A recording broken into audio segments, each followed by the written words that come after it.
Chapter 55. The atmosphere instantly became awkward, and there was even a trace of ambiguity. Both of them were silent. This was the first time Tang Zheng saw a woman's underwear at such a close distance. His face immediately turned red. The black underwear quickly enlarged and jumped into his eyes and finally jumped into his heart. Lu Qingmei wished she could find a hole to hide in. She was used to living alone, so she was used to leaving her clothes in a mess. Moreover, no one came to her house, so it wasn't a problem. However, today Tang Zheng came and thus such an awkward situation occurred. Although Lu Qingmei was used to leaving her things in a mess, her memory was very good. She just finished tidying up her things and realized that she was missing a pair of underwear. Only then did she remember that she took it from the balcony and threw it on the sofa. That was why she asked Tang Zheng to stand up. She didn't expect that he would really sit on it. Seeing her bewildered appearance, Tang Zheng mysteriously picked up the underwear and asked, "Teacher Lu, are you looking for this?" God, he actually used his hand to pick up her underwear. That was her most private thing. Moreover, he touched the most private part of her body. She felt a strange feeling in her body. Lu Qingmei snatched the underwear and flew into the bedroom. Tang Zheng could even hear her breathing become hurried. Seeing her slightly embarrassed appearance, Tang Zheng couldn't help but laugh. So the ice goddess also had this side. If other people knew that I saw Teacher Lu's underwear, I wonder what they would think. However, the black underwear is really sexy. Moreover, it has lace. I wonder if she wears it. Tang Zheng didn't dare to continue thinking. As a virgin, this kind of scene was too stimulating. He could already feel his body having a reaction. A small tent was set up below. Cough cough. Lu Qingmei walked out again. Her face was still a bit red. Suddenly, her gaze was fixed on Tang Zheng's lower body. It was as if she was paralyzed. He actually had a reaction. Damn it. Tang Zheng realized his embarrassment and hurriedly sat down, finally covering up his ugly appearance. He's still a child after all. He's young and impetuous. I'll forgive him this time. Lu Qingmei took a deep breath and tried to control herself. Let's eat first, then we'll start tutoring. Lu Qingmei's attitude was much colder.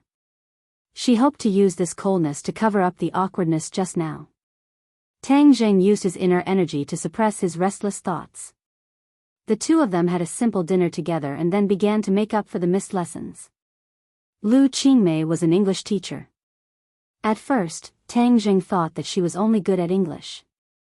But when she started tutoring, he realized that he had underestimated her. Chinese, mathematics, physics, chemistry, and biology, she was proficient in all of them. She was even more lively and interesting than many of the teachers in this class. She must have been a top student back then, Tang Zheng guessed. But why did she want to be a teacher? Logically speaking, she's so good at studying and has a good family background. She could have done other jobs. Tang Zheng suppressed his curiosity. This was someone else's secret. He didn't have the right to ask. He didn't know that Lu Qingmei gradually had a lot of questions about him. Although Tang Zheng tried his best to hide his strength, he couldn't completely hide it. Lu Qingmei gradually realized that he was actually very smart. He didn't look like someone who got last place in the exam at all. I heard that his memory is getting worse, and he gets a headache when he thinks about problems. But why doesn't he have a headache when he's thinking about problems? Could it be, he's deliberately hiding his strength? She was shocked by her own speculation. But why would he hide his strength? Don't all students want to get good grades? She realized that she didn't know Tang Zheng as well as she thought. He seemed to have a mysterious aura and a temperament. Although he had the inexperience of people his age, he had a calming feeling that made people involuntarily want to get close to him. Why do I have this kind of feeling? She was startled. Now that Tang Zheng had stepped into the third grade refining qi, his entire aura had undergone an earth-shattering change. Unknowingly, he had reached a state of harmony with the world around him. This naturally affected the people around him, causing them to feel a sense of tranquility. Okay, today's tutoring will end here. Go back and properly digest what you've learned today. I'll send you back. No need. This place isn't far from my home. I can walk back myself. Okay then. Go back and rest well. After sending off Tang Zheng, Lu Qingmei leaned against the door. She breathed a sigh of relief and said, "Today I was looking for trouble for myself. I hope he doesn't tell anyone about what happened today. Otherwise, I'll be embarrassed. If he dares to tell anyone, see how I'll deal with him. Tonight I must properly tidy up my room. In the future, I can't let today's problems happen again. Otherwise, my reputation will be ruined." When Tang Zheng returned home, his grandfather was very happy. This was because the teacher actually gave Tang Zheng tutoring. He believed that this was the teacher's love for Tang Zheng. He repeatedly urged him to study hard and not let down the teacher's painstaking efforts. First grade true fire is the dividing line between ordinary fire and true fire. Only true fire can refine pills. Of course, when true fire is cultivated to a certain level, it can also be used to defend against enemies. Everyone has a fire seed in their body. However, most people don't know the method to ignite the fire seed. I will now teach you the method to ignite the fire seed. Tian Chanzi passed on a mnemonic chant. Tang Zheng silently memorized it. According to the mnemonic chant, he guided his true qi to his dantian. His dantian suddenly became warm, just like a furnace. The fire seed is hidden in your dantian. It has no shadow and is invisible to the naked eye. However, it is there. Only when you ignite the fire seed will you be able to see a small ball of flame. The true qi in his 9 major meridians gathered in his dantian. Tang Zheng felt his body turn into a fireball. It was as if his body was going to burn. You have the 9 yang saint body. Your body has a lot of pure yang energy. Therefore, igniting the fire seed is a small matter. As long as you follow the mnemonic chant, there will be no problem. Tian Chanzi said. Hearing this, Tang Zheng was filled with confidence. After igniting the fire seed and cultivating true fire, he would be able to refine pills. With pills, he would be able to quickly increase his cultivation. The true qi in his dantian quickly flowed and rotated. Soon, it formed a true qi vortex. Your true qi is sufficient. The fire seed will be ignited soon. What's going on? Tian Chanzi's voice suddenly changed. Where is your true qi? Why did your true qi disappear? He saw the true qi vortex that was rotating at high speed disappear into thin air. It was as if it had never appeared. His dantian became empty, without a trace of true qi. Tang Zheng was also stunned. Didn't Tian Chanzi say that igniting the fire seed would succeed? What is going on? Where did the true qi go? Where is the fire seed? Why can't I see a trace of fire? Tian Chanzi, is this what you meant by success? Tang Zheng didn't know whether to laugh or cry. Since he started cultivating, every time he succeeded, it was completely beyond Tian Chanzi's expectations. But this time, Tian Chanzi was full of confidence, but he failed. How can this be? Igniting the fire seed isn't that difficult. How can you fail? You have the 9 yang saint body. Logically speaking, it should be easier for you to ignite the fire seed. Tian Chanzi was also stunned and confused. The true qi in Tang Zheng's body had almost disappeared, and he was not willing to fail like this, so he hurriedly urged his power, allowing the remaining true qi to enter his dantian. Shwa! The true qi was like a clay ox entering the sea, disappearing. This time, even the true qi vortex did not appear. It just disappeared into thin air like a magic trick. Tian Chanzi, quickly tell me, what happened to me? I don't know. You ask me, but who am I supposed to ask? No, this must be because you have the 9 yang saint body. Didn't you say that the 9 yang saint body was very awesome? How can you not do something as simple as this? This. Everyone has their strengths and weaknesses. Moreover, the 9-yang saint body has many secrets, so how would I know? Let's try again tomorrow. Who knows? Tian Chanzi stammered. Tang Jing secretly sighed. It seems that there is no way to get an answer from Tian Chanzi. Let's try again tomorrow. The next day, Lu Qingmei walked into the office. Her expression was normal, but her heart was apprehensive. She looked at her classmates from time to time and found that no one was looking at her strangely. Only then did she relax. It seems that Tang Jing did not tell anyone about last night's embarrassing incident. Boss, how was your time with the teacher last night? Hee hee. After class, Feng Yong gossiped. Nothing happened. What do you mean nothing happened? A single man and a single woman in a room. Don't tell me nothing happened. Feng Yong asked expectantly. Tang Jing subconsciously thought of the black underwear. His face was calm as he said, I say, what is your brain thinking all day? She is a teacher and I am a student. What could have happened? It's because they are teacher and student that it's exciting. Isn't it always like this in movies? Scram. I find that you are more and more like an animal. Ring ring ring. Tang Zhang's cell phone rang. It turned out to be Feng Xinyang's number. He looked at Yi Dingdang in surprise and picked up the phone. Hello, Auntie. Are you looking for me? Little handsome brother, how are you recently? Not bad. Did you miss me? AI, it seems like you didn't miss me. But as long as you miss my family's ding-dang, that's enough. Feng Xinyang generously said, Little handsome brother, let me tell you a big news. What news? Come to my house for dinner tonight and I will tell you. Auntie, I have been taking remedial classes recently. I don't have time. Tang Zheng could not stand her constantly trying to matchmake him and Yi Dingdang, so he tactfully refused. You are so smart. Why do you still need remedial classes? Moreover, this matter is much more important than remedial classes. Little handsome brother, you must come. And today I don't have time to pick up Ding Dang. You have to escort her home. This. Chapter 56. Feng Xinyang called you? Yi Dingdang asked curiously.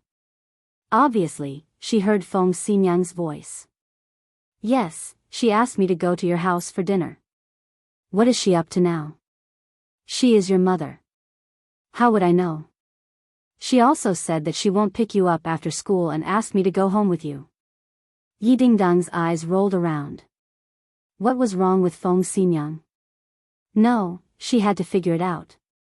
She had experienced enough of her mother's whims, so she couldn't be at ease until she figured out the other party's intentions. However, when she called, Feng Xinyang directly refused to pick up. Later, when she called again, the other party directly turned off the phone. Feng Xinyang, if you dare to mess around, I will break up with you. Yi Dingdang gritted her teeth and angrily thought. Taking advantage of the break after class, Tang Zheng went to the office to ask for leave from Lu Qingmei. He couldn't attend tonight's makeup class. Lu Qingmei kindly agreed. Tang Zheng didn't know that last night's thrilling makeup class made Lu Qingmei's heart not completely calm down. Tang Zheng's proposal was exactly what she wanted. After school, Tang Zheng and Yi Dingdang took a taxi directly to Yi Dingdang's home. As soon as they entered the door, Tang Zheng noticed that the atmosphere in the Ye family seemed to have changed. Yi Dingdang also noticed. She curiously looked around and finally fixed her eyes on a luxury car in the parking lot. You have guests? The two walked into the living room and Feng Xinyang hurriedly greeted them. She grabbed Tang Zheng and nervously said, Little handsome brother, there's an emergency. What emergency? Tang Zheng was surprised by her appearance and had a stomach full of questions. Feng Xinyang, are you crazy again? You're the crazy one. You have no respect for your elders. I am your mother. You don't look like a mother at all. Yi Dingdang speechlessly said. Feng Xinyang didn't have time to continue bickering with Yi Dingdang and mysteriously said, "Little handsome brother, this is related to your and Dingdang's lifelong happiness. Don't you think it's an emergency?" Tang Zheng found that the other party was talking more and more nonsense. He couldn't help but bitterly smile and said, "Auntie, just say it. Why did you call me here in such a hurry? Didn't I say that this is related to your and Dingdang's lifelong happiness? Someone came to our house to propose marriage." "Propose?" Tang Zheng and Yi Dingdang coincidentally. "Yes, this is a sudden attack. I also didn't expect it. But don't worry, I will definitely not agree to this matter." "Ma, I am only 18 years old, what kind of marriage are you talking about? Is this something that you caused?" Yi Dingdang said in a flustered and exasperated manner. Regarding Feng Xinyang's ability to cause trouble, she was extremely clear. "How can you be so suspicious of your mother? I've already chosen a little handsome brother. How could I introduce you to someone else?" This time the proposal was arranged by the old man. Feng Xinyang said somewhat helplessly. The fearless Feng Xinyang seemed to be in awe of this old man. "Grandfather?" Yi Dingdang was speechless. Feng Xinyang helplessly nodded. "No, my happiness is my decision. He is my grandfather, so he can't interfere with my private matters." Yi Dingdang resolutely said, "Moreover, after so many years, has he ever cared about me? Now he suddenly ran out to arrange a blind date for me. Is there a grandfather like him?" Feng Xinyang rubbed Yi Dingdang's head and said, "Dingdang, don't worry. I will do my best to fight for you. My daughter is so beautiful and obedient. How can I let other people take advantage of her? Auntie, this has nothing to do with me, right? How can this have nothing to do with you? Dingdang is about to be snatched away by someone else. Can you just sit there and watch? I don't like what you're saying. Don't do it again. You're not allowed to say such things again. Now there is a way to resolve this situation. Do you want to hear it?" Feng Xinyang asked with a smile. Tang Zheng was startled. From Feng Xinyang's smiling eyes, he had a bad premonition. "What way?" Yi Dingdang impatiently asked. "What's done cannot be undone." "What do you mean? If you are already engaged, do you think the old man will still have a way to arrange a marriage proposal?" Feng Xinyang mysteriously smiled. Yi Dingdang subconsciously shook her head and then blankly said, "But the key point is that I am not engaged. This is our family matter. If we say there is, then there is. That's still not right. Where are you going to find someone to be engaged to me?" "Hi, far away on the horizon, but close in front of you. Little handsome brother, don't you have a ready-made candidate?" Feng Xinyang's gaze fell on Tang Zheng. "No." Tang Zheng loudly shouted. Yi Dingdang was dumbstruck. She never thought that Feng Xinyang would want Tang Zheng to be the scapegoat. "No, why did he refuse so quickly? It's as if I'm ugly." She hatefully glared at Tang Zheng and asked, "Tang Zheng, I haven't even said no. Why are you speaking so quickly? This method is simply not feasible. I am someone who has a girlfriend. You can break up with a girlfriend. This is an engagement. A fiancé is a level higher than a girlfriend." Feng Xinyang said. "Hang, I didn't say that I was really engaged to you. It was just an act." Yi Dingdang indignantly said. "But this? No buts. It's settled. Little handsome brother, this is a once-in-a-lifetime opportunity. I don't mind making the act real." Feng Xinyang said with an evil smile. Tang Zheng didn't know whether to laugh or cry. How could she push her daughter away like this? Was Yi Dingdang really her biological daughter? "Tang Zheng, you have to agree to this matter whether you want to or not." Yi Dingdang weighed the pros and cons and decisively said. "What if I don't agree?" "Hang, you dare. Little handsome brother, Jianghu is in an emergency. You have to have a chivalrous spirit," Feng Xinyang said. Tang Jing shook his head. This kind of thing could only be done by this unreliable mother and daughter pair. However, just pretending to be a fiancé shouldn't be difficult. The study door suddenly opened and Yi Tianlei walked out with an old man and a young man. Nephew, although ordinary balance can't compare to Beijing, it still has its own beautiful scenery. You can play here for a few more days. Yi Tianlei said.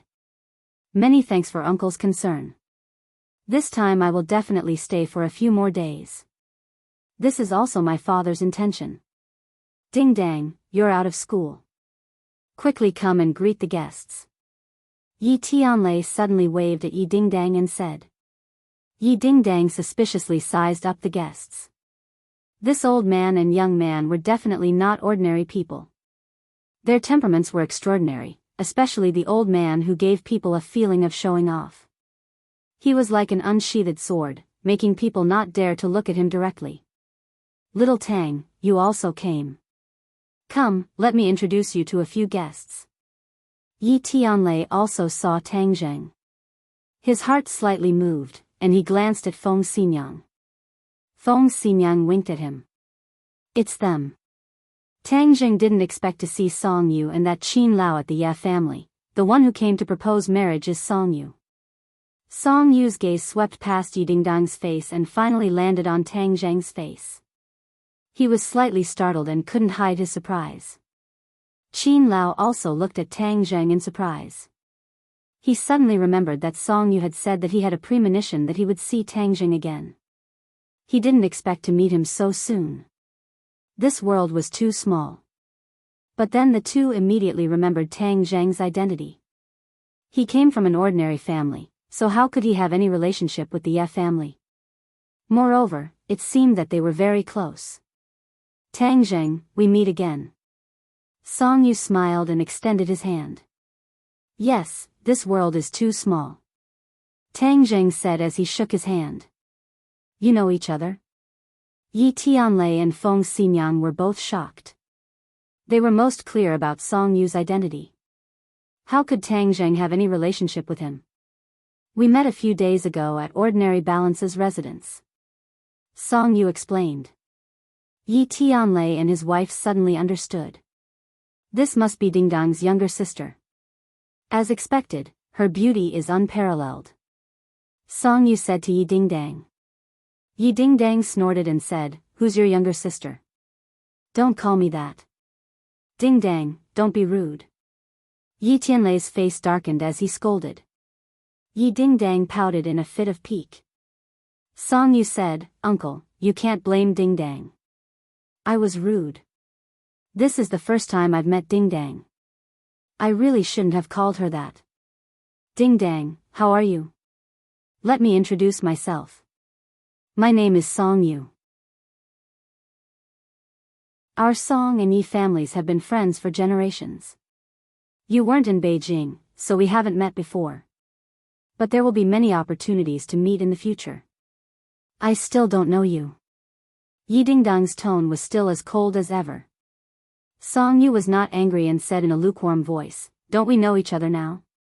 Dingdang, don't be rude. Yi Tianlei warned.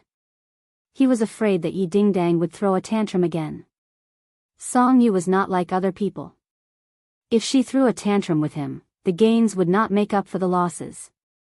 Yi Tianlei looked deeply at Song Yu and couldn't help but sigh. The successor that the Song family nurtured was indeed extraordinary.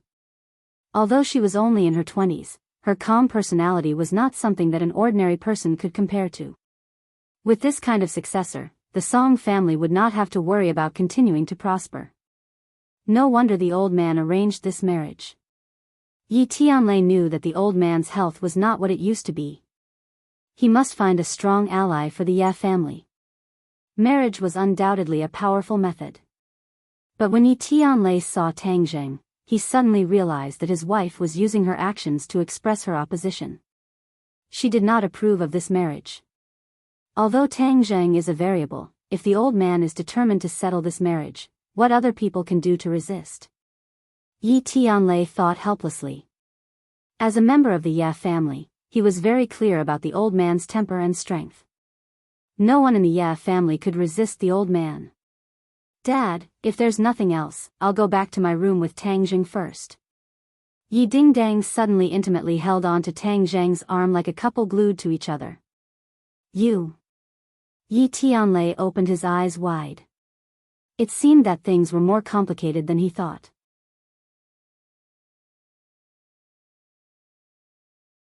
Chapter 57.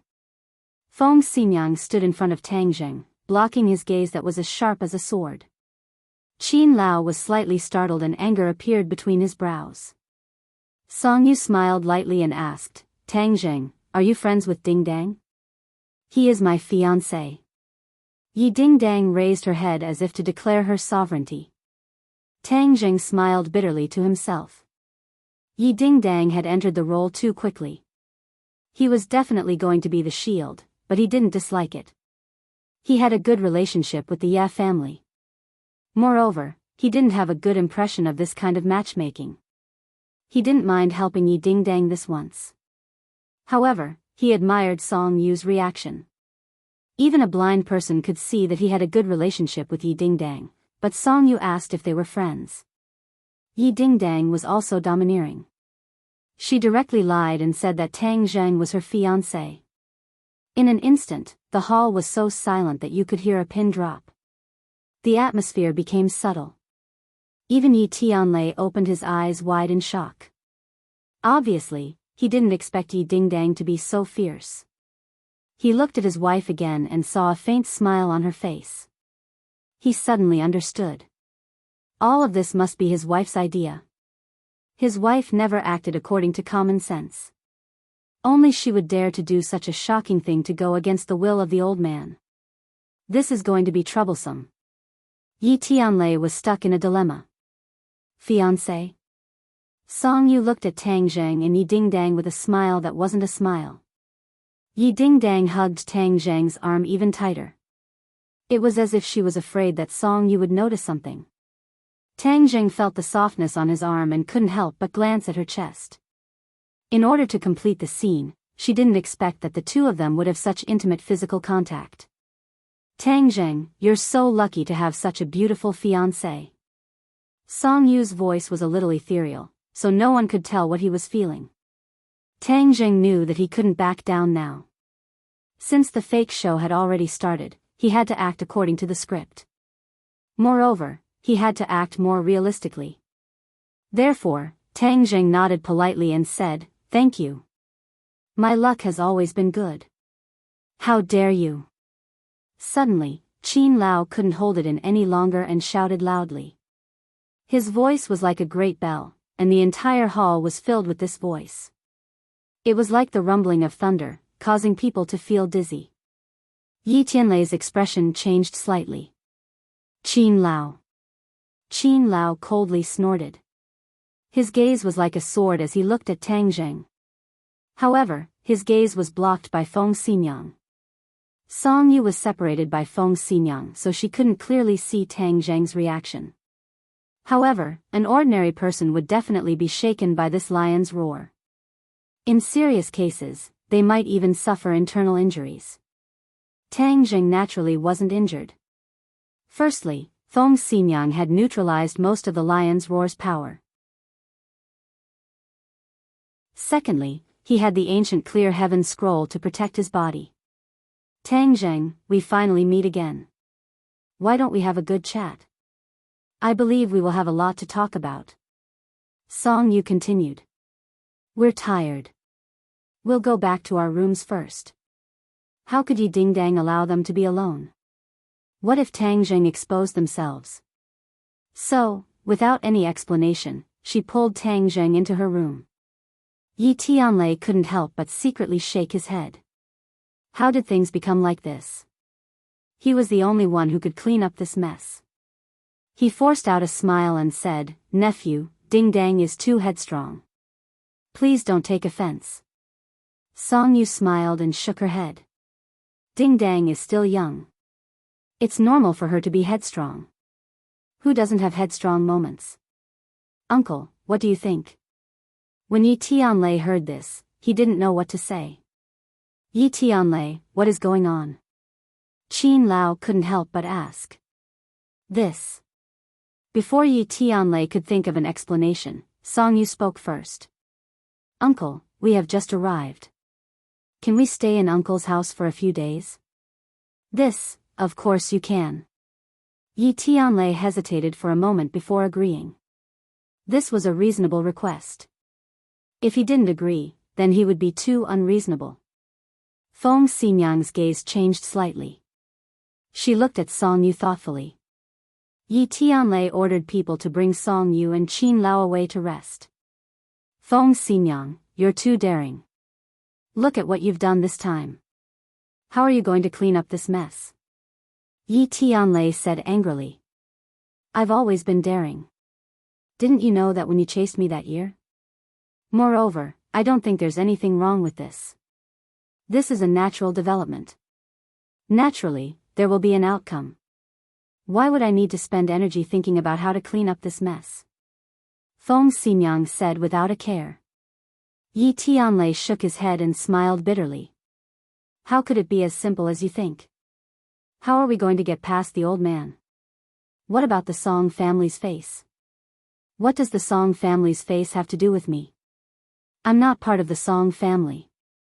As for the old man, he didn't care about us before, but now he's using my daughter's happiness as a bargaining chip in exchange for the family's benefits. Don't say any more. Yi Tianlei's face sank. The old man is the head of the Ya family after all. He's my father. Naturally, he has a lot of things to consider. Yes, he does have a lot of things to consider. When you were forced to leave Jing City, did he consider that he was your father? You know how helpless we were back then. Moreover, he didn't even look at Ding Dang. Now he's going to marry her to someone else. Has he considered our feelings? Has he considered Ding Dang's feelings? Feng Xinyang argued. Yi Tianlei was speechless. He let out a long sigh and said, he doesn't have much time left, so he has no choice but to make these arrangements. What, he doesn't have much time left? Isn't he about to break through to the martial scholar realm? Feng Xinyang turned pale with fright. Yi Tianlei shook his head and said, his last attempt to break through to the martial scholar realm failed and he almost went crazy. That's why he doesn't have much time left. Of all the major families in Jing City, only the Ya family doesn't have a martial scholar expert. If the old man isn't here, then the Ya family. Feng Xinyang didn't continue, but her meaning was clear. Yi Tianlei nodded and said, that's right. That's why the old man chose to marry the Song family, who has always had a good relationship with him. The Ya family doesn't only have Ding Dang as a girl. Isn't there also your elder brother's daughter? You also know that her reputation in Jing City has always been bad. How could the old man let her marry the Song family? Wouldn't that be the opposite of what he wanted? But I heard that the girl was very willing. She even made a big fuss several times because of this matter, but the old man never agreed. In any case, I won't agree to this matter. No matter who it is, I won't give face to. My daughter's happiness is in her own hands. Feng Xinyang still refused to budge an inch. Things have already become like this. How could I not know what you're thinking? But I don't know how to explain it to the old man. Back then, because you were injured and your meridians were blocked, you were judged to be unable to reach the Xiantian realm. Then, you were forced to leave Jing City. A while ago, we thought that since you had already broken through to the Xiantian realm, you could return to Jing City. After all, this was your long-cherished wish. But today, with this matter, I have completely lost interest in returning to Jing City. I feel that ordinary balance is also not bad. In the future, you can peacefully develop in ordinary balance. Yi Tianlei was silent and said, let's first get through this hurdle. In fact, all of this is because the old man doesn't have much time left. If the old man can persist for a few more years, then all of this will be easily resolved. Defying the heavens and changing one's fate. I've heard of this kind of thing, but where can I find someone with this kind of divine ability? Feng Xinyang said with emotion. Song Yu stood up, quietly looking out the window at the tranquil beauty of the Ya family manor under the setting sun. Qin Lao stood behind him and asked puzzledly, "Young master, why did you stop me from questioning Yi Tianlei just now?" Song Yu didn't even turn his head and said, "Qin Lao, some things will become passive if they are exposed, do you understand?" "What do you mean?" This old man doesn't understand. When Ding Dang introduced Tang Zheng as her fiancé, didn't you see Uncle Ye's expression? What expression did he have? Shocked. Qin Lao's heart trembled, and he said, "Young master, you're saying that he also doesn't know about this matter, so, this is all fake." "Most likely. So if we were to insist on pursuing this matter, it would force the other party to confirm this fake marriage and we would become passive. Right now, let's not talk about this matter and stay with the Ye family for a few days. They will naturally reveal some clues and everything will fall apart." Young master is still the most thoughtful, this old man was stupid. Qin Lao said with admiration. Song Yu faintly smiled, actually many things will be completely different if you take a step forward. Moreover, Tang Zheng is a child of an ordinary family, how could he be related to the Ye family by marriage? But my eyes were not wrong, he is indeed not simple. Perhaps we have seen too much of him on the surface, he must have many things that we don't know about. Young master, do you still need me to investigate him? Song Yu waved his hand and said, "No need, since he doesn't want others to know, then he naturally has the corresponding methods. Continuing to investigate will only lead to more false impressions.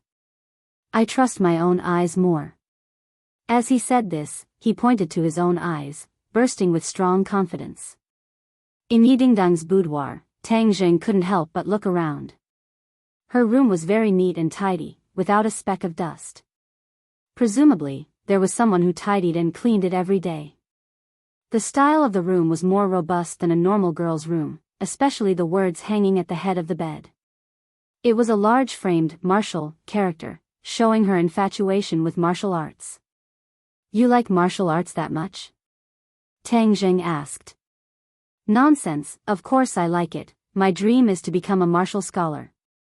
Yidingdang's eyes lit up, as if she could see herself becoming a martial scholar. "Then you still have a long way to go." "I believe that I can definitely do it," she said confidently. "Ding Dang, this time you may not succeed in using me as a shield. That Song Yu is very smart, we may not be able to deceive him. Moreover, he is a very handsome guy, at least much more handsome than me. Have you not considered it?"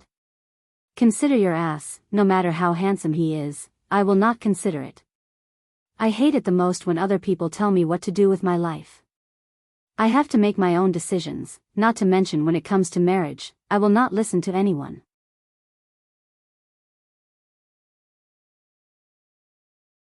Chapter 58. Tang Zheng stayed with the Ye family. At the dining table, Yi Dingdang deliberately sat next to him and filled his bowl with rice and dishes. She looked like an inseparable little girl. Song Yu talked and laughed freely, as if she didn't see it, or as if he wasn't there to propose at all. Qin Lao, on the other hand, had a gloomy face as usual. He glanced at Tang Zheng from time to time, as if he wanted to skin him alive. Tang Zheng looked down and ate quietly. However, he was a little overwhelmed by Yidingdang's enthusiasm. There was a saying that it was difficult to erase a beauty's favor. It was indeed not a good thing to have such a grand favor from a beauty. Tang Zheng had to admit that this was the most boring meal he had ever eaten. Although there were all kinds of delicacies, the atmosphere at the dining table was too strange. It was tasteless. "We're done eating. Let's go back to our room." Yi Dingdang pulled Tang Zheng's hand again and ran to their room. Before entering the door, she said, "We're going to rest first." Yi Tianlei and Feng Xinyang already knew that Tang Zheng was going to stay over tonight, so they even prepared a room for him. When he suddenly heard Yi Dingdang's last sentence, Yi Tianlei was so shocked that he almost spat out the food in his mouth. Could it be that they were really going to make the act real and let Tang Zheng take advantage of it? Feng Xinyang's eyes lit up. She smiled and secretly praised, "This wretched girl is finally enlightened. She has to make the first move on such a good resource like the little handsome guy. This is really thanks to my good genes." Tonight, what's done can't be undone. I have to remind them to take safety precautions later. The other two's expressions were also particularly interesting. The veins on Qin Lao's forehead were throbbing. His face was as gloomy as the night outside, as if he could explode at any time. However, Song Yu only twitched the corner of her mouth and didn't have any other reaction. Qin Lao could only restrain himself and take a big gulp of tea to suppress the anger in his heart. In the bedroom, Tang Zheng stared straight at Yi Dingdang and asked, "Are we sleeping in the same room tonight?" "Of course. That's the only way to convince them and make them give up."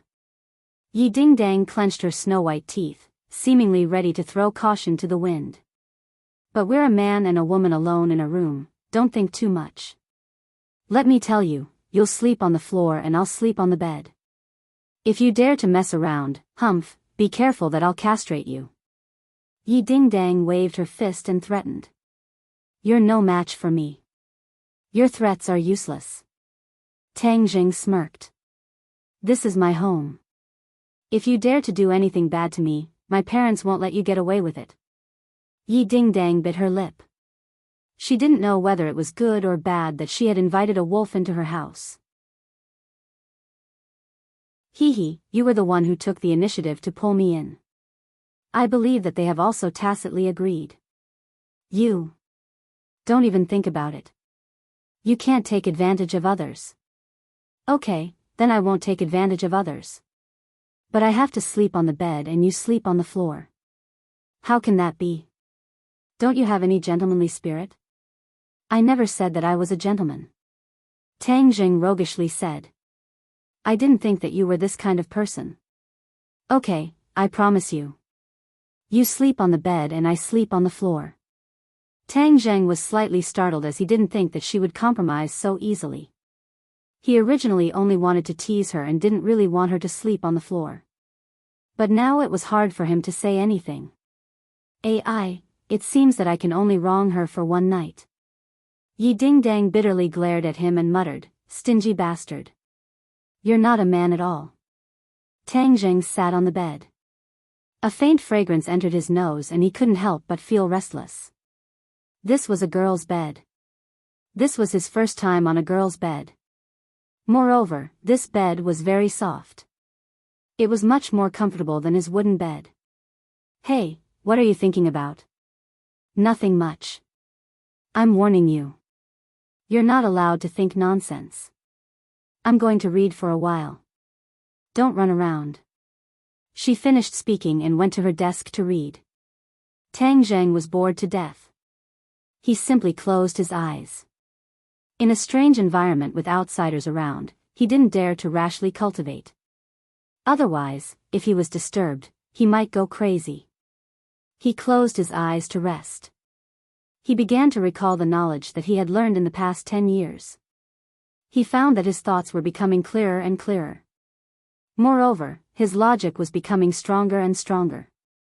A lot of knowledge that seemed difficult to understand in the past could now be understood through a comprehensive study. This is the benefit of cultivation. Not only is the body tempered stronger, but the brain is also deeply developed. The increase in intelligence is obvious. Little brat, a man and a woman alone in a room. This is a great opportunity. Don't waste it. Tian Chanzi was like a ghost, suddenly bursting out a sentence. "Damn, if you don't speak, I won't treat you as a mute. You've always claimed to be a righteous person. Why do I feel that you're becoming more and more evil? Aren't I thinking for your sake? Well, I'm going to find a way to make you unable to speak. Otherwise, if you suddenly burst out a sentence, you'll scare me to death. Hey, when you're strong enough, you can naturally block me. But you're still too weak to do it. Oh, then what realm do I need to reach to be able to do it?" Tang Zheng's heart moved. "You heard wrong. I won't speak." Tian Chanzi suddenly realized that she had spilled the beans, and immediately became silent. Tang Zheng was speechless, but this reminded him that although he was now used to the existence of Tian Chanzi, if there were some private moments in the future, he didn't want to share with others. "Well, I must find a way. Little brat, you're burning the bridge after crossing the river. That's not good enough. Tian Chanzi said. How is this burning the bridge after crossing the river? This is to protect my privacy, you know? It doesn't matter if you don't say it, I'll definitely know. Okay, I'll tell you. As long as you reach the 4th grade refining qi, you can learn sealing techniques. At that time, you can temporarily seal my thoughts. Tian Chanzi helplessly said. Why do I have to be at the 4th grade refining qi to learn sealing techniques?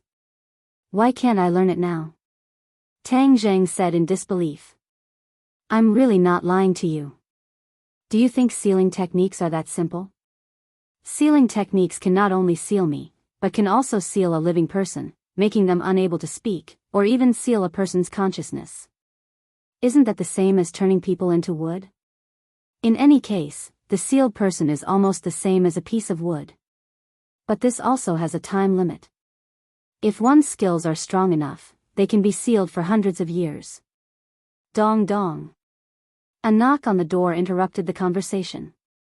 Feng Xinyang, why are you here? Yi Dingdang opened the door and asked sneakily. Of course I'm here to see you. Daughter, this time you become smarter. But let me tell you, tonight you must pay attention to your safety. Young people should take it easy. These things are quite useful. Feng Xinyang said mysteriously as she handed over a box of Durex.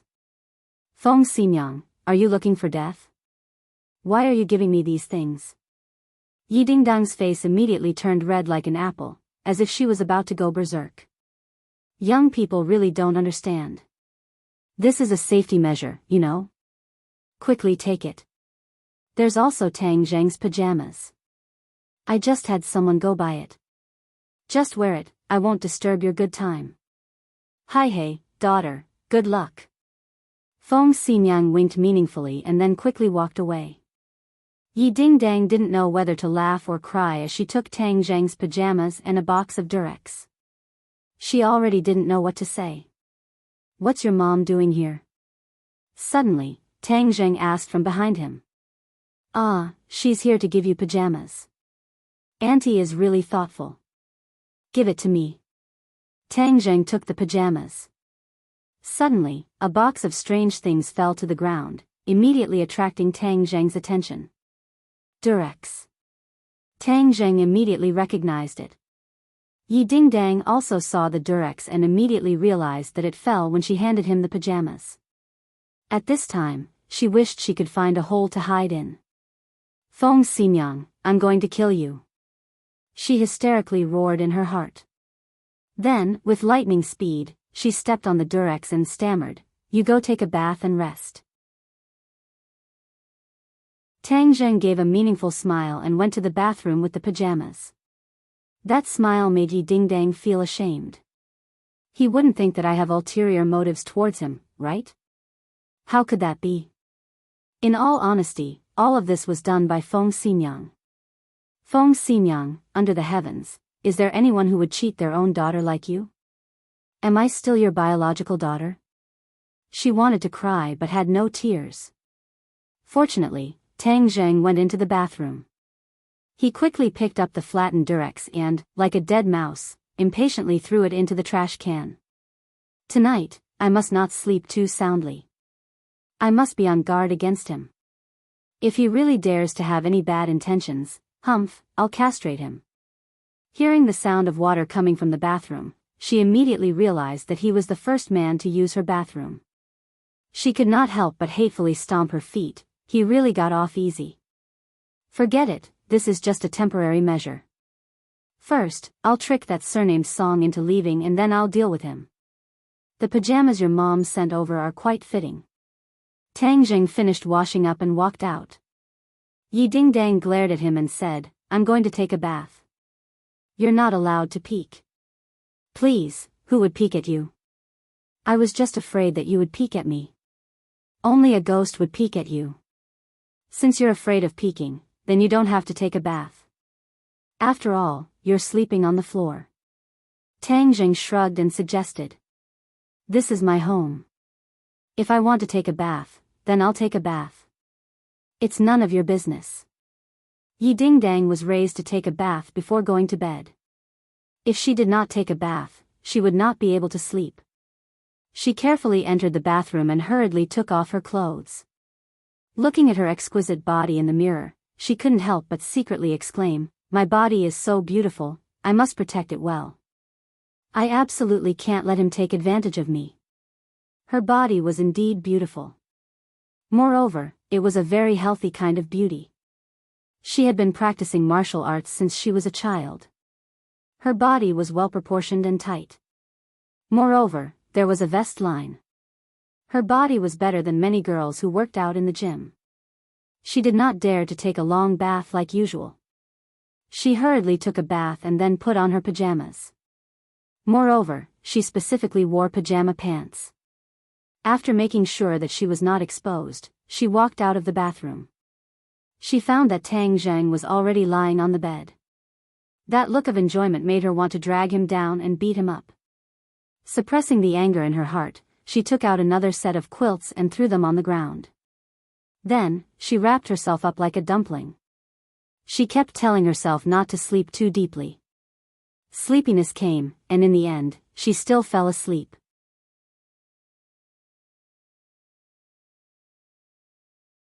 Chapter 59. It was daybreak. Tang Zheng woke up. Why was there something heavy on his body? He opened his eyes in a daze and saw the white ceiling.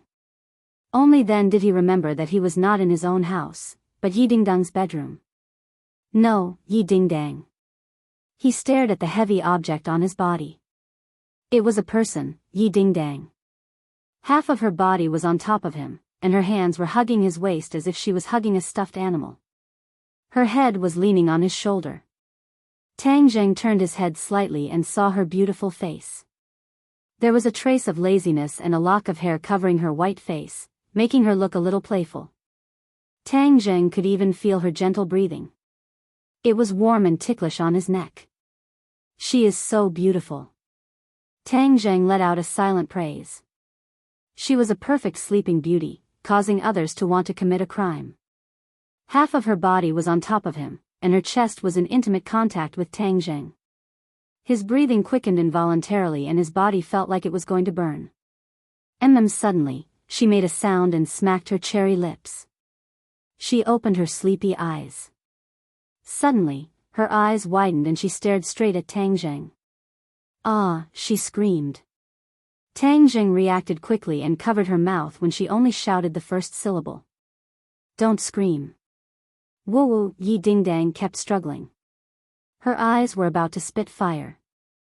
"If you promise me you won't scream, I'll let go," Tang Zheng said. Woo-woo, she was still glaring at him fiercely. Her eyes looked like she wanted to eat him alive. "I'll take that as a promise. If I let go, you'll shout and attract other people. You'll be the one to make a fool of yourself." This sentence was indeed effective. Tang Zheng loosened his grip. Yi Dingdang took a deep breath and shouted angrily, "You beast!" He used grappling hand to restrain Tang Zheng. Tang Zheng had long anticipated that she would make a move, so he counterattacked at lightning speed. The two of them wrestled together and were tossed around by the waves. Sometimes they would be on top of each other, and sometimes they would be on top of each other. In the end, the two of them were twisted together like fried dough twists. Yi Dingdang was strangling Tang Zheng's neck, while Tang Zheng was grabbing Yi Dingdang's head. "Let go," Yi Dingdang said fiercely. "Put it down first," Tang Zheng replied. "You put it down first. If you release it, I'll release it.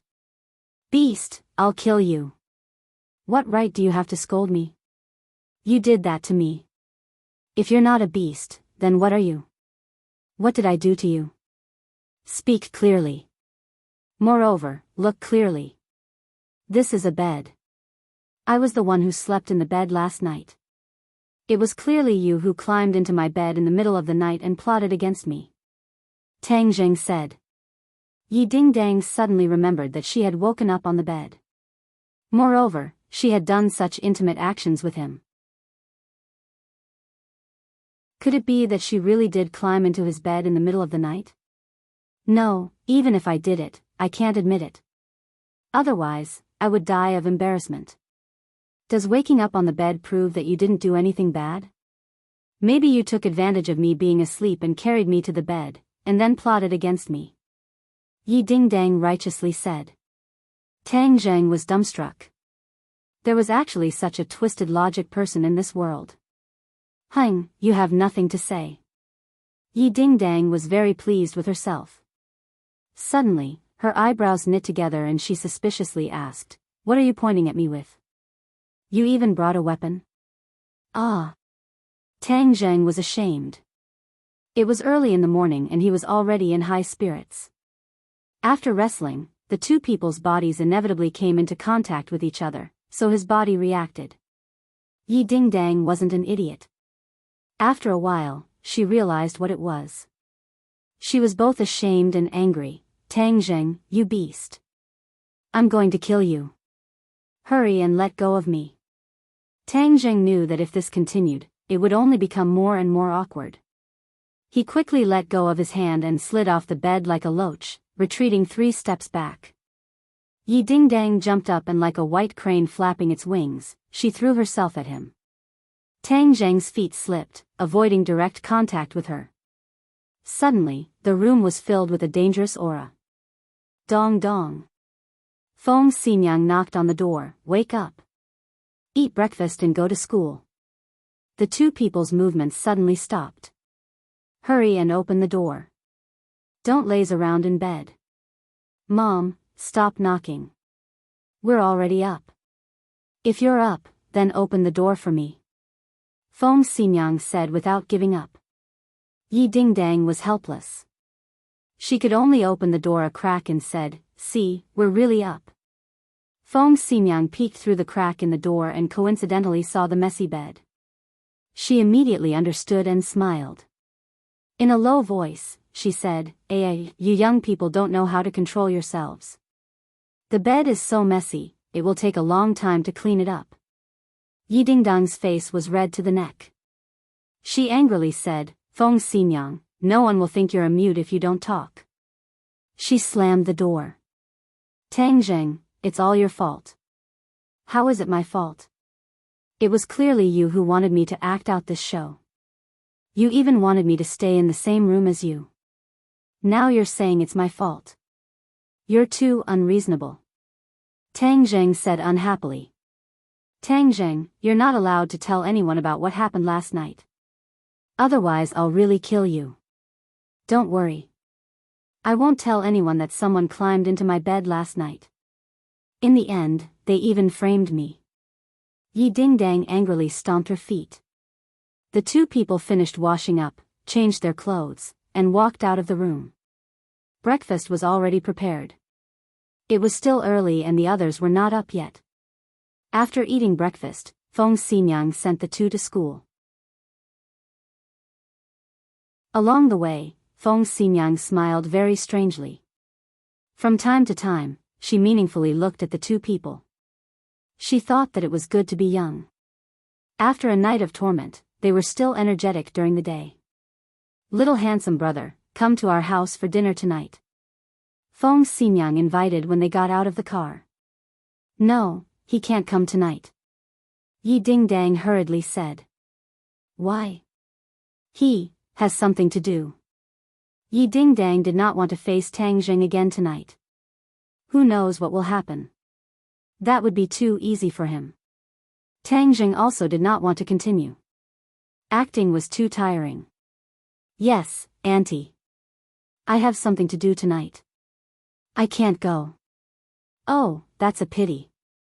Feng Xinyang regretfully watched the two people walk into the school. No one noticed that someone in the distance was recording this scene with a mobile phone. Today in class, Yi Dingdang was absent-minded.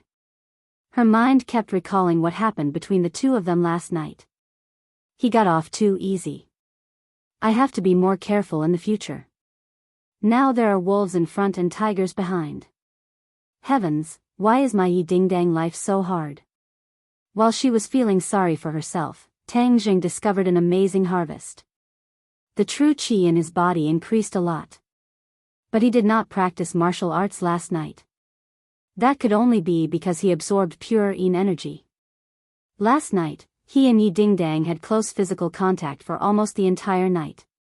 He continuously absorbed pure Yin energy, so his true qi increased so quickly. Boy, now you know that I didn't lie to you. As long as you get a woman, your martial arts will advance by leaps and bounds. Tian Chanzi jumped out again. Tang Zheng really wanted to give him a supercilious look. He continued to listen to the class attentively. Although he was confident in the exam, he could not let his guard down. After all, he had a bet with the old witch. If he could not get first place in the school, then the old witch would not honor the bet. After school, Fang Shishir and Tang Zheng walked down the school building together. They were whispering to each other. Every time at this time, Tang Zheng would feel particularly peaceful. Tang Zheng, I want to find an opportunity to invite you to my house for dinner. Is that okay? Fang Shishir asked. Go to your house for dinner? Tang Zheng was surprised. Yes, I know that there is a misunderstanding between you and my mother, so I want to resolve this misunderstanding. Fang Shishir said in a delicate and pitiful voice. Tang Zheng could not help but think of her mother's words. Looking at her delicate and pitiful appearance, he thought that if he wanted to stand together with her, he would have to go through her mother. It would be best if he could resolve the misunderstanding. No problem, you can set a time and let me know. I will definitely pay you a visit. Fang Shishir smiled like a flower and said, You are so nice. I thought you would object. Am I such a petty person? Of course not. You are the most selfless person in the world. I am not that great. It is just that if you ask me to do something, even if it means climbing a mountain of swords or diving into a sea of fire, I will do my best to do it. Fang Shishir's heart was filled with sweetness. Her face was filled with a happy smile. Beep beep. A car horn sounded behind Tang Zheng. Lu Qingmei poked her head out of the window and signaled Tang Zheng to get in the car. Then I will go to make up for my lessons. See you tomorrow. Okay, good luck. See you tomorrow. Tang Zheng got in the car. Lu Qingmei glanced at Fang Shishir, who was like a lotus in clear water, and coldly said, I do not object to you two dating, but you must put your studies first. Do you understand? Teacher Lu, I understand. It is good that you understand. In the future, if there is nothing special, it is best if you do not miss my lessons. Yes. How is your preparation for school fees coming along? I am still preparing. The whole journey was silent. On the way back, the two bought dinner and then returned home. This time, her house was meticulously cleaned. It was clearly a lot more tidy than the first time. You should rest first. Lu Qingmei entered the bedroom. Not long after, she changed into a set of loose home clothes. It covered her graceful figure and made her seem more approachable. After the two ate dinner, they began to make up for their lessons. After the first run-in, this time it was even smoother. Even though Tang Zheng had already recovered his strength, he still benefited a lot. Tang Zheng, why are your test results so bad? Suddenly, Lu Qingmei stared straight at him. Her eyes seemed to see through his heart. I also do not know. Tang Zheng did not expect her to be so direct. It seems that he was not able to hide his strength from her eyes. Nervous? Tang Zheng bitterly smiled and said, Maybe. No, I think you are not nervous at all. Lu Qingmei still remembered his appearance at the police station. He was calm and composed, without a trace of nervousness. How could a person who was not nervous in front of a violent mechanism be nervous in an exam field? Your ability to lie is not good at all. Lu Qingmei coldly said.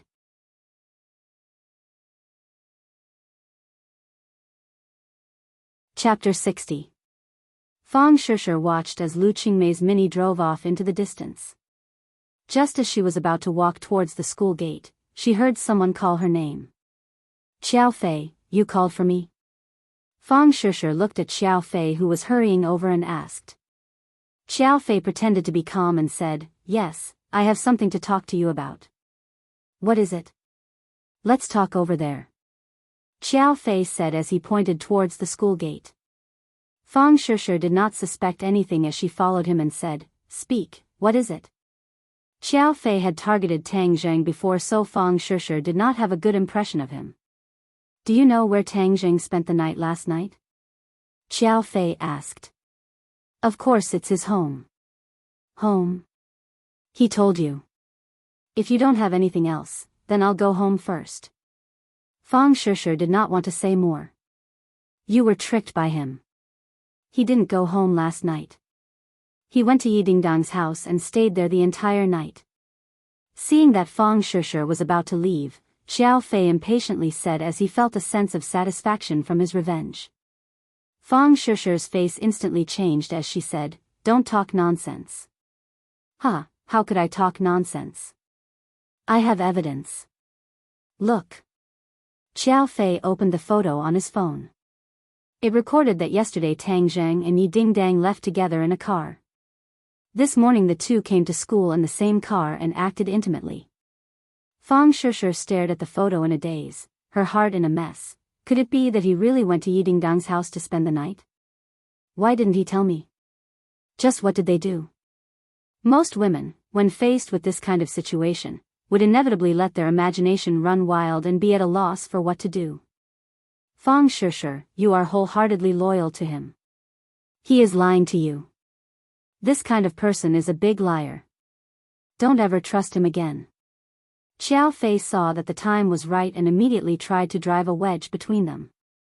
Fang Shishir looked up at him and said, Xiao Fei, this is between me and him. I don't need anyone to tell me what to do. Why don't you understand? He is not worthy of you. Moreover, he is multitasking. Shishir, you know that I have always liked you. Shut up. Don't say any more. I don't like you, and I won't be with you. Please don't say such things in the future. I'm going home. Fang Shishir felt as if a knife was being twisted in her heart. She turned around and left. She wanted to ask Tang Zheng what was going on. Did he really lie to her? Was this all an illusion? Before she could take 2 steps, her mouth was covered by someone. Her body was soft as if she had no strength. Her head was heavy as if she had dozed off. She lost to lose consciousness to sleep to. Seeing her fall, Xiao Fei hugged her. His lips curved into a devious smile as he muttered, Shishir, this is all because of you. I pursued you bitterly, but you chose Tang Zheng. If I didn't make a move, then that poor bastard Tang Zheng would have taken advantage of me. I will never let that happen. Looking at Fang Shishir's beautiful face, his eyes lit up. Tonight, you are mine. Don't ever think of leaving me again. Haha. Xiao Fei was confident that as long as he obtained the woman's body, he would have thousands of ways to make her unable to leave him. He supported Fang Shishir, and like an intimate couple, they quickly walked out of the side door and got into the car that had been prepared long ago. The car went straight to the 5-star hotel. Xiao Fei familiarly went up the stairs and entered the room that was already prepared. Looking at Fang Shishir, who was quietly lying on the bed, she was like a sleeping beauty. He swallowed his saliva and became restless. Where is this? Suddenly, Fang Shishir opened her eyes and unconsciously asked. Suddenly, she saw Xiao Fei and the surrounding environment. Her face greatly changed as she exclaimed, Xiao Fei, what are you doing? Hi hey, a single man and a single woman. What do you think I am doing? Xiao Fei, we are classmates. Don't be like this. This is against the law. Do you know that? Fang Shishir's heart was in a mess. How could she not understand what Xiao Fei wanted to do? She never would have thought that Xiao Fei was this kind of person. It's against the law. My family has money. The law has no effect on rich people. The law will only punish poor bastards like Tang Zheng. You did something bad. My family will not let you off.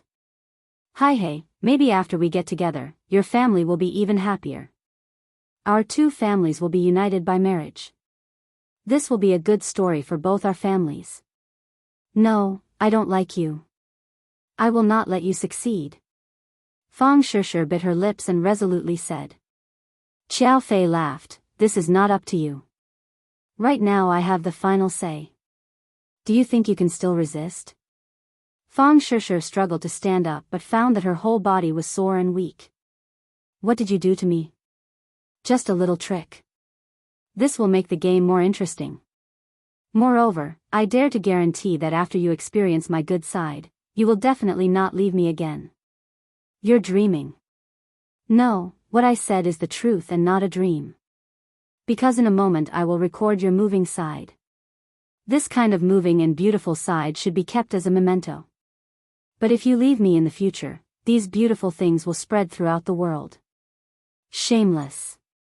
Fang Shishir's whole body was ice cold. Xiao Fei actually wanted to record a dirty video to threaten her. How could he be so perverted and so despicable? How could she not have noticed before? If she let him succeed, then her whole life would be ruined. How would she have the face to see Tang Zheng? This was the first time in her life that she felt such despair. Tang Zheng, where are you? Quickly come and save me. She cried out in her heart, but she knew that Tang Zheng should be tutoring right now. How could he appear here? He was not a god and did not have divine schemes. Xiao Fei, I beg you, let me go. I don't like you. A forced melon is not sweet. Fang Shishir was about to cry as she begged. Hang, now you know to beg me? It's too late.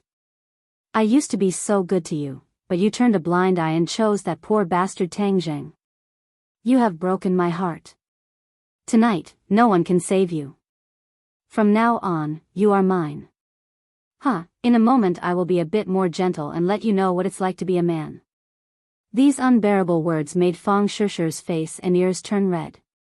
She was angry and scared. Her whole body trembled as she said, Xiao Fei, even if you obtain my body, you will not obtain my heart. Moreover, I will not let you go. Her body was soft and she did not have the ability to resist. Tonight, she suffered under his evil hands. She would not have the face to see Tang Zheng and could only leave this world forever. But even if she became a ghost, she would not let Xiao Fei go. Seeing the hatred and determination in her eyes, Xiao Fei felt as if his heart had been ruthlessly stabbed. A wave of unwillingness and anger rushed to his heart as he hysterically roared, even if I can't obtain your heart, I will obtain your body. Bitch, are you still thinking about Tang Zheng? Let me tell you, not only will I obtain you, I will watch as his woman is taken away from him. I will make him suffer so much that he will wish he was dead. You pervert. You dare to call me a pervert? I'll show you how perverted I am. Xiao Fei's anger rose from his heart as he sent a slap towards Fang Shishir. Fang Shishir was unable to dodge, but she did not close her eyes in fear. Instead, she opened her eyes wide. In her eyes, besides anger, there was also contempt and unyielding. Pung! A muffled sound rang out. Fang Shishir did not feel any pain, but she felt a hot air coming from her chest. Then Xiao Fei flew out and heavily hit the wall. He fainted like a dead fish. What is going on? Fang Shishir was dumbstruck. With her knowledge, she could not understand what was going on. There was no third party in the room, so how could he fly out? Seeing him faint, she finally let out a sigh of relief. She only wanted to quickly escape this devil's den, but she found that her body was still weak. No, I must leave here. Otherwise, when he wakes up, I will not be able to escape. She used all her strength to reach into her pocket for her phone only to find that it was gone.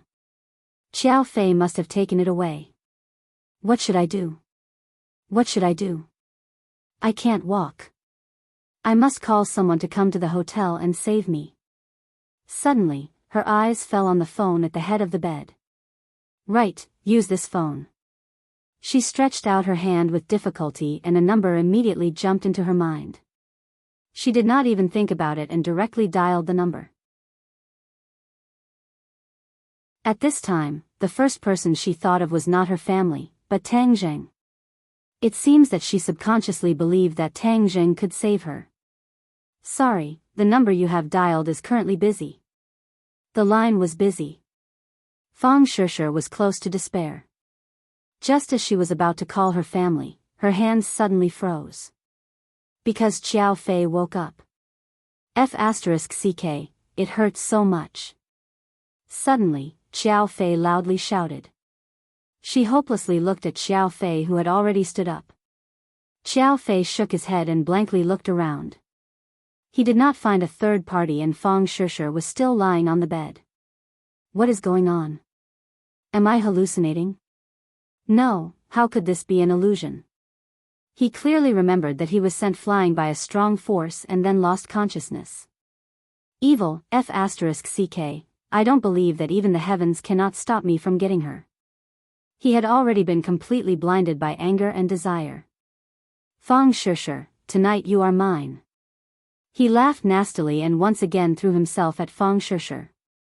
The innate qi in Tang Zheng's body began to violently vibrate, and he immediately realized that something was wrong.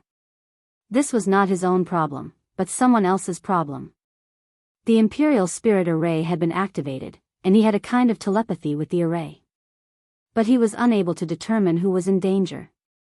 He immediately rushed out of Lu Qingmei's house like the wind and said, "Teacher Lu, I have something to do, so I will leave first." Just as he finished speaking, he had already disappeared.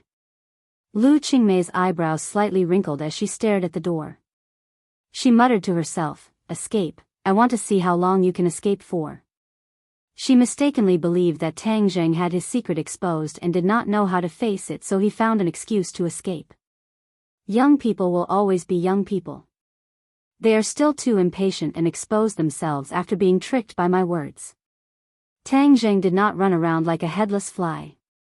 This was because when the formation was activated, he had a feeling that he had sensed the location of the victim.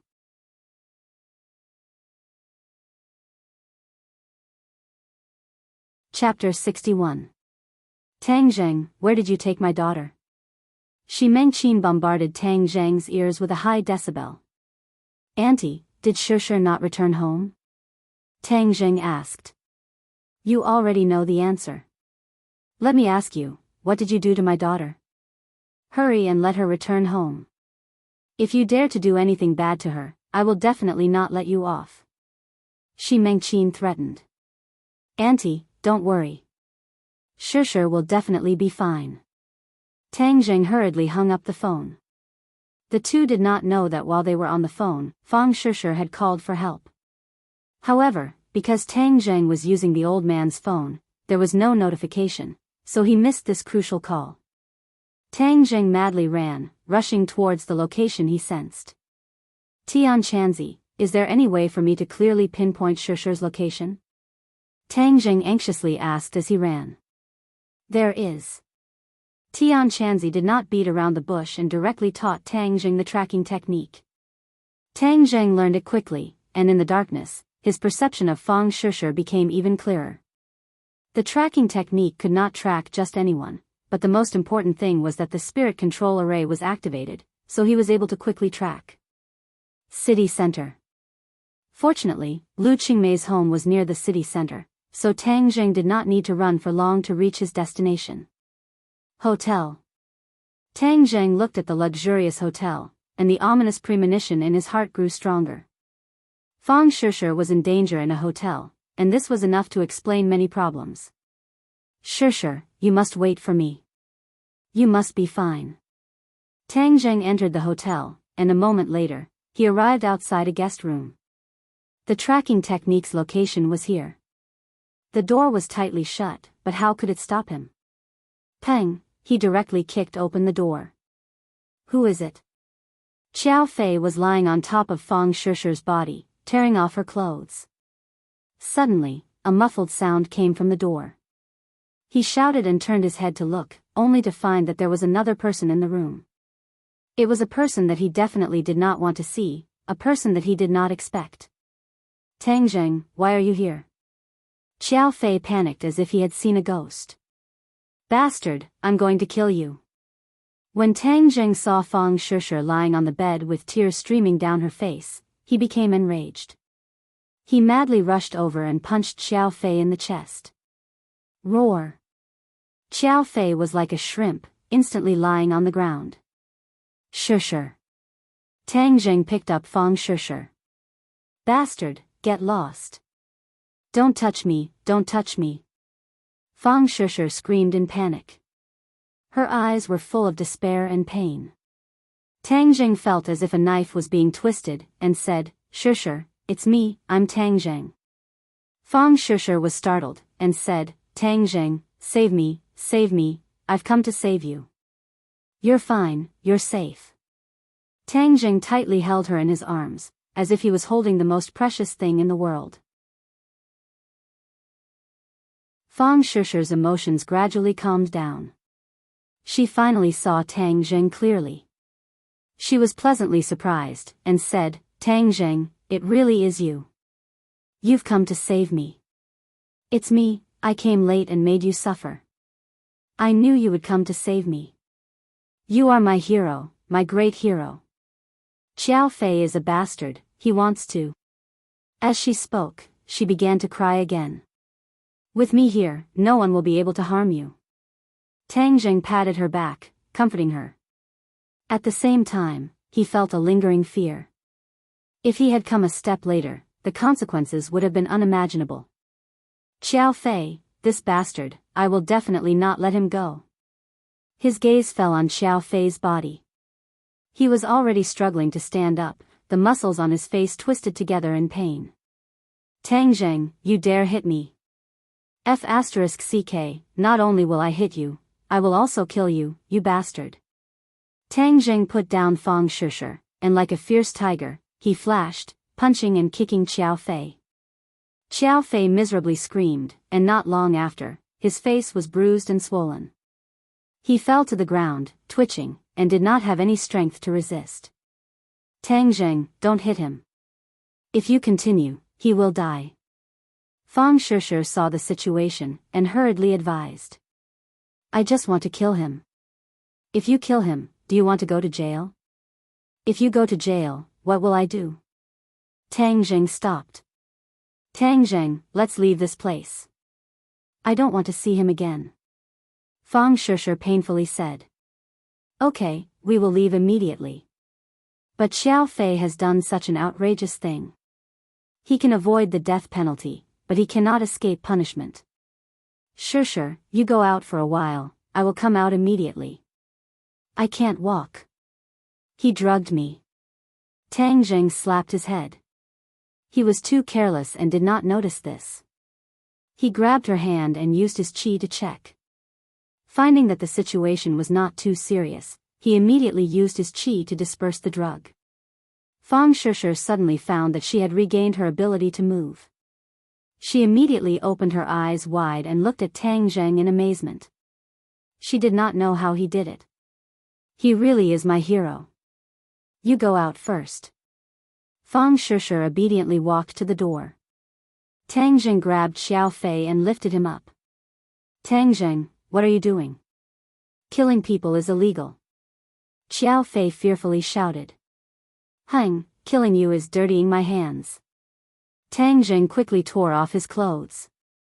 Ah, what are you doing? Don't tell me you have this kind of hobby. Xiao Fei's but tightened as he panicked. Do you think everyone is as perverted as you?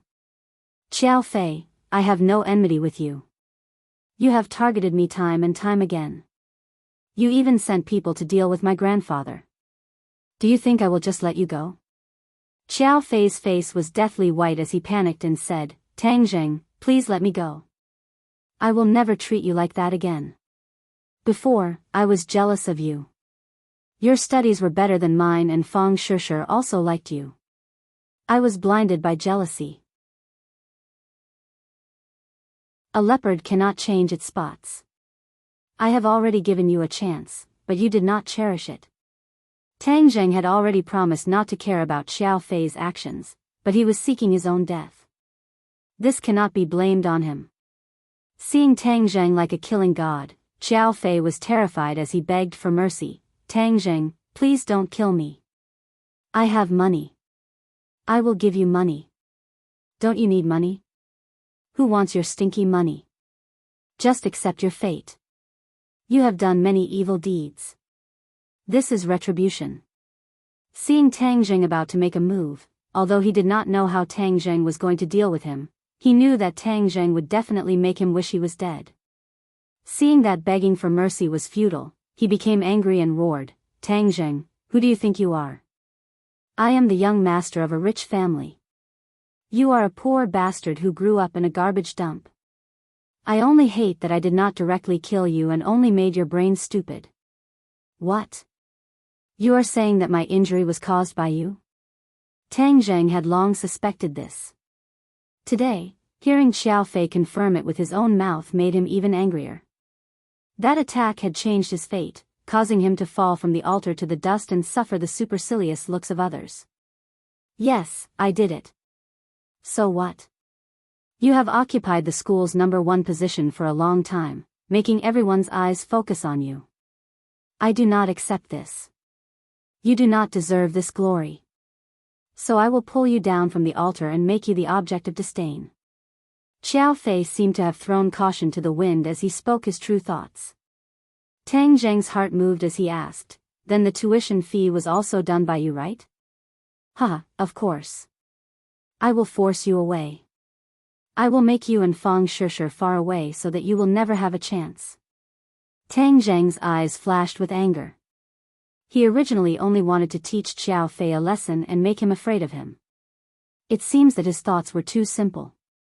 Xiao Fei may be afraid of him, but he will definitely not let this matter go. Since he has persistently targeted him for so long, then in the future he will definitely become even worse. It is easy to dodge a spear in the open, but difficult to defend against a hidden arrow. He must nip this hidden danger in the bud. Moreover, what he did to Fang Shishir is unforgivable. Dragons have reverse scales, humans also have reverse scales. Tang Zheng's family and loved ones are his reverse scales. Anyone who touches it will die. He has already been completely controlled by hatred. Kill him and everything will be over. Tian Chanzi suggested. No, if I kill him the police will intervene. I will cause trouble. I want him to beg for death and become an idiot. Do you have any ideas? This is simple.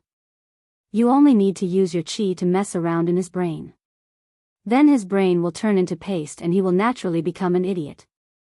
Okay, that's it.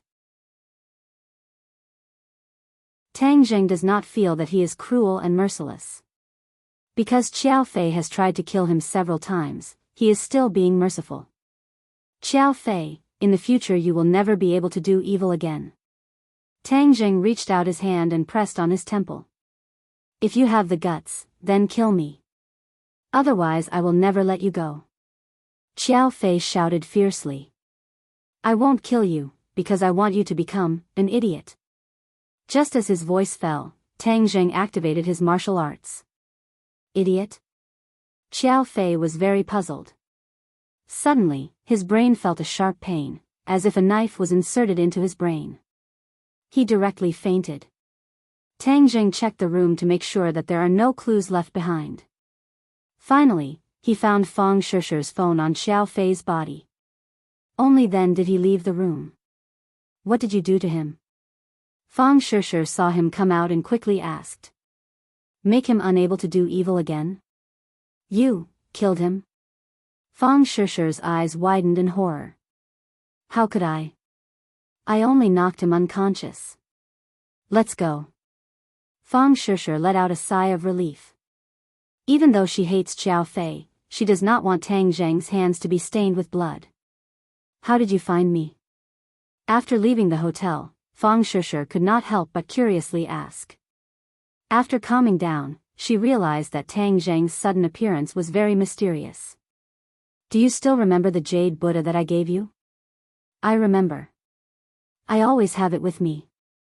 The jade Buddha is a treasure. Whenever you encounter an attack, I can sense it. Treasure? Fang Shishir's eyes widened. It was as if she was listening to a myth. This was beyond her understanding. Could it be that when Xiao Fei wanted to hit me, he was sent flying because of the Jade Buddha? Even though Tang Jing did not see that scene, he guessed that this should be the case. He nodded and said, "Yes, that's why I can sense it." However, the Jade Buddha can only be used once a day. This was because Tang Zhang's martial arts were still weak. Therefore, the Imperial Spirit Formation's effect was reduced. It could only be used once a day. Moreover, the Imperial Spirit Formation's effect was that the stronger the enemy's attack, the stronger the counterattack. Xiao Fei only slapped her and the attack was not strong. He was only sent flying. If his attack was more intense, then he would have been directly injured or even killed. Fang Shishi's heart felt sweet. He actually gave her such a precious treasure. It was enough to see how important she was in his heart. In the future, remember to always carry it with you. Tang Jing warned. I'll send you home.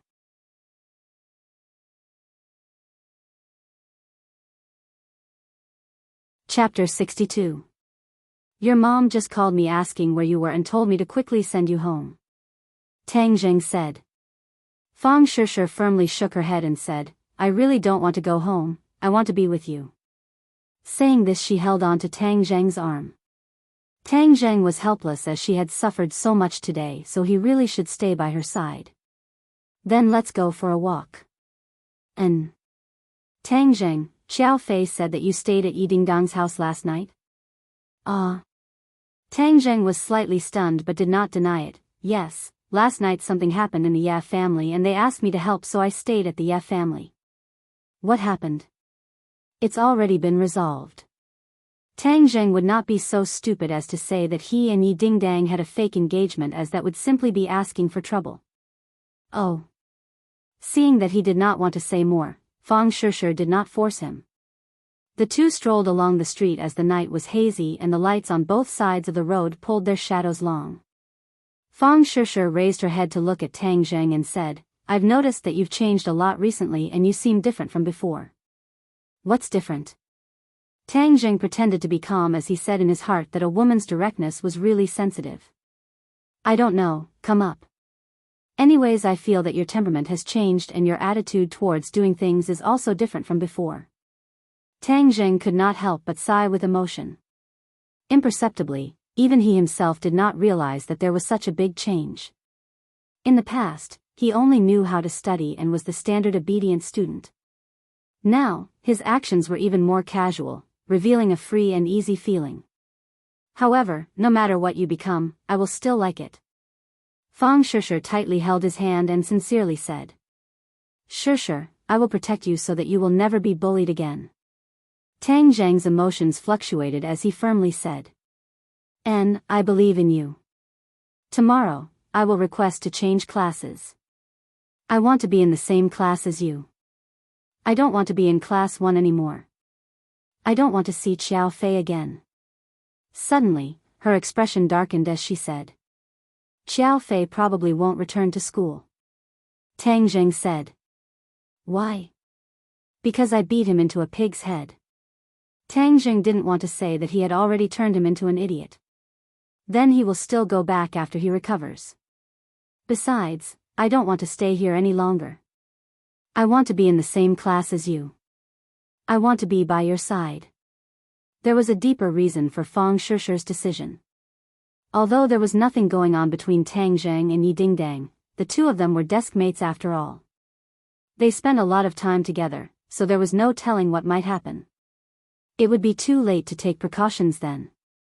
This was her little thought, but the starting point was her love for Tang Zheng, so it was understandable. But will the old witch agree? It doesn't matter if she doesn't agree. My dad is a member of the school's board of directors. I still have the privilege of changing classes. Tang Zheng didn't try to persuade her again. Unknowingly, the two of them walked from the city center to the south of the city. The night grew darker and colder. Fang Shishi couldn't help but shiver. You're cold. I'll send you home. I already said that I won't go back. Fang Shishi repeated. But your family will be worried. Just as his voice fell, Tang Zheng's phone rang again. Your mom is calling. Tang Jing picked it up and looked. Fang Shishir pursed her lips. Tang Jing, if you don't send my daughter back, then I will call the police. Shi Mengqin sternly threatened. Tang Jing made a helpless expression towards Fang Shishir and said, Auntie, I will immediately send Shishir home. Don't worry. Hang, at least you know your place. Hurry up. Shishir, if I don't send you back, then your mom will call the police. After hanging up the phone, Tang Jing said. Fang Shishir unhappily said, she wants to take care of everything. Since I was young, everything was arranged by her. I am just like a puppet. Tonight, she had encountered too many things. Her emotions fluctuated greatly. She cares about you. In the future, we will have plenty of time to be together. Moreover, you don't want her opinion of me to grow bigger and bigger. Tang Jing advised. Okay. Fang Shishir agreed. The two of them took a taxi to a luxurious villa. Go back and rest early tonight. Tomorrow, we will be together. Fang Shishir said expectantly. And, you should also have a good sleep. Don't think about tonight's matter anymore. Tang Jing warned. Then I will go in. Fang Shishir hugged Tang Jing, kissed him on the lips, and then reluctantly walked in. This scene was coincidentally seen by Shi Mengqin, who walked out. Immediately, her eyes widened and she said in a low voice, Shishir, what were you doing just now? Nothing. Fang Shishir lightly said. Good, I saw it with my own eyes. You actually dare to lie. The more you follow him, the worse you become. No, I definitely cannot let him leave like this. Shi Mengqin was flustered and exasperated. You are not allowed to go. If you dare to find trouble with him, I will never speak to you again. What? You actually dare to threaten me? I am tired. I want to go to sleep. Stop. Just what did you guys do tonight? Shi Mengqin relentlessly asked. I don't want to tell you. Fang Shishir thought of that humiliating scene and her mood immediately fell. She only wanted to take a bath and sleep, completely forgetting everything. But her cold reaction was simply disgraceful and abnormal in Shi Mengqin's eyes. How could her previously obedient daughter become so disobedient? This was definitely instigated by Tang Jing. This little brat has unfathomable motives. He actually instigated my daughter to go against me. Preposterous, simply preposterous. The more Shi Mengqin thought, the angrier she became. If he wants to rely on the Ya family's support to do bad things to my daughter, then he is wrong. I will definitely not let him succeed. In a few days, I will bring Tang Jing home to eat. You should prepare. Before entering, Fang Shishir's words almost caused Shi Mengqin's jaw to drop. He wants to enter the Fang family so quickly. He must be daydreaming. Whatever, I was worried that I would not have a chance to teach you a lesson. When the time comes, I will definitely embarrass you and let you know that our Fang family's threshold is very high. You simply cannot reach it. The next day, Tang Jing discovered that Lu Qingmei's gaze towards him was somewhat strange. It was like an eagle looking at a little chick. Damn, last night she almost saw through my flaws. If I continue to tutor her, then one day I will be exposed. Even though he felt that Lu Qingmei was a very good teacher and that he could absorb a lot of purine energy by being with her, compared to exposing his secret, he would rather choose to maintain a certain distance from her. Tonight I must find an excuse to avoid her. Teacher Lu, come out for a moment. Suddenly, the principal called out from outside the door. Lu Qingmei stopped teaching and walked out. The entire class looked outside, not knowing what happened. A moment later, Lu Qingmei walked in, but there was an extra person behind her, Fang Shishir. Immediately, everyone's eyes widened as they looked at this beautiful school flower, not knowing what was going on. Lu Qingmei's expression was still cold, making it impossible for people to see her mood. She lightly said, Today, our class has a new student, Fang Shishir. For the next 2 months, everyone will be studying together. My name is Fang Shishir. In the future, I will be looking forward to everyone's guidance. Fang Shishir sweetly smiled and gently said. Everyone was stunned for half a minute. What kind of song is this? Fang Shishir is the current #1 in the entire school. Why would she come to the hell class? Some of the more quick-witted people already thought of a reason, Tang Zheng. So they all turned their heads to look at Tang Zheng in the last row. They discovered that his expression was normal as if nothing had happened. F***ck, this must be because of Tang Zheng. His luck with women is too good. He actually made Fang Shishir change classes for him. Many people were envious, jealous, and hateful. Why didn't such a good thing fall on their heads? Takashi clenched his fist and thought, yesterday, wasn't Xiao Fei going to make a move against Fang Shishir? Why is Fang Shishir acting like nothing happened? Could it be that Xiao Fei cancelled his plan? Now that Xiao Fei sees the cooked duck fly away, I wonder what kind of expression he will have. Suddenly, his heart lit up as a glimmer of hope appeared in his heart. Fang Shishir is here. That means Tang Zheng won't have a chance to hook up with Yi Dingdang. That means my chance has come. Thinking of this, he wanted to jump up in excitement. This time Xiao Fei is out of luck. My good luck has come. Who cares, my own happiness is more important. What does Xiao Fei's happiness have to do with me? He and Xiao Fei were jackals of the same tribe. They only got together because they were birds of a feather. There was no friendship to speak of. Naturally, he wouldn't feel sad for him. Fang Shishir really should have come to class 7 earlier. That Tang Zheng and Yi Dingdang probably didn't have a chance. But now it's not too late. Takashi's luck has changed. My spring has finally come. Where do you want to sit? Lu Qingmei asked. Of course she would welcome such a top student. She and everyone else thought that Fang Shishir came for Tang Zheng. She couldn't help but take a few more glances at Tang Zheng. How could this brat's charm be so great? Yi Dingdang and his relationship seemed to be very close. Moreover, Fang Shishir, his official girlfriend, even changed classes. Tang Zheng was simply like a love saint. Teacher Lu, can I sit there? Fang Shishir pointed at the seat in front of Tang Zheng. There was already someone sitting there. Actually, Fang Shishir wanted to sit together with Tang Zheng. However, she knew that Yi Dingdang would definitely not agree. Why would she make such an impossible request? Then you'll have to ask your classmate's opinion.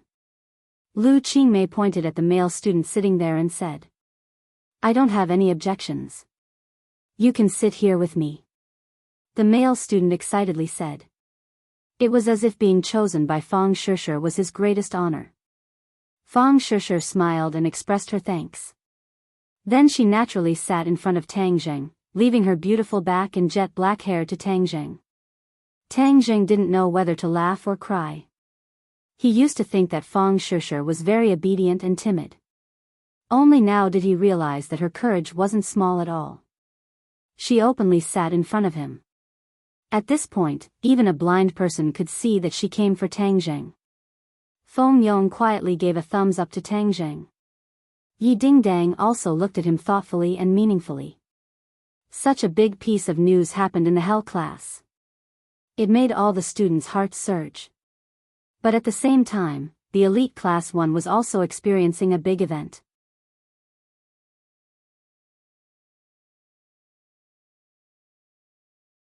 Chapter 63. Fang Shishir decisively leaving Class 1 for Class 7 was like a ruthless slap to Wu Zuihong's face. She had expressed her contempt and disgust for Class 7 on more than one occasion, but today, the most outstanding student in her class actually took the initiative to transfer to Class 7. This was an undisguised slap to her face. Wu Zuihong's anger burned as she really had the urge to kill. The entire class was silent out of fear that they would be implicated. Suddenly Wu Zuihong's gaze fell on another empty seat, Xiao Fei. Where did Xiao Fei go? She unhappily asked. After being silent for a long time, someone finally carefully said, Xiao Fei did not come today. Did not come? Wu Zuihong's face became increasingly ashen, but she did not think too much about it, as Xiao Fei was not only the class monitor but also his family background. Even if he really played truant, she would not be able to do anything to him. Study for this class yourself. Wu Zuihong did not have the desire to teach, as she coldly threw down these words and walked out of the classroom. Just at this moment, a middle-aged woman dressed in luxurious clothing walked in with two strong men behind her who loudly shouted, "Not a single one is allowed to leave." Wu Zuihong of course recognized this person, as she was Xiao Fei's mother. Wu Zuihong hurriedly went up to greet her as she forced out a smile and said, "Madam Xiao, why did you come?"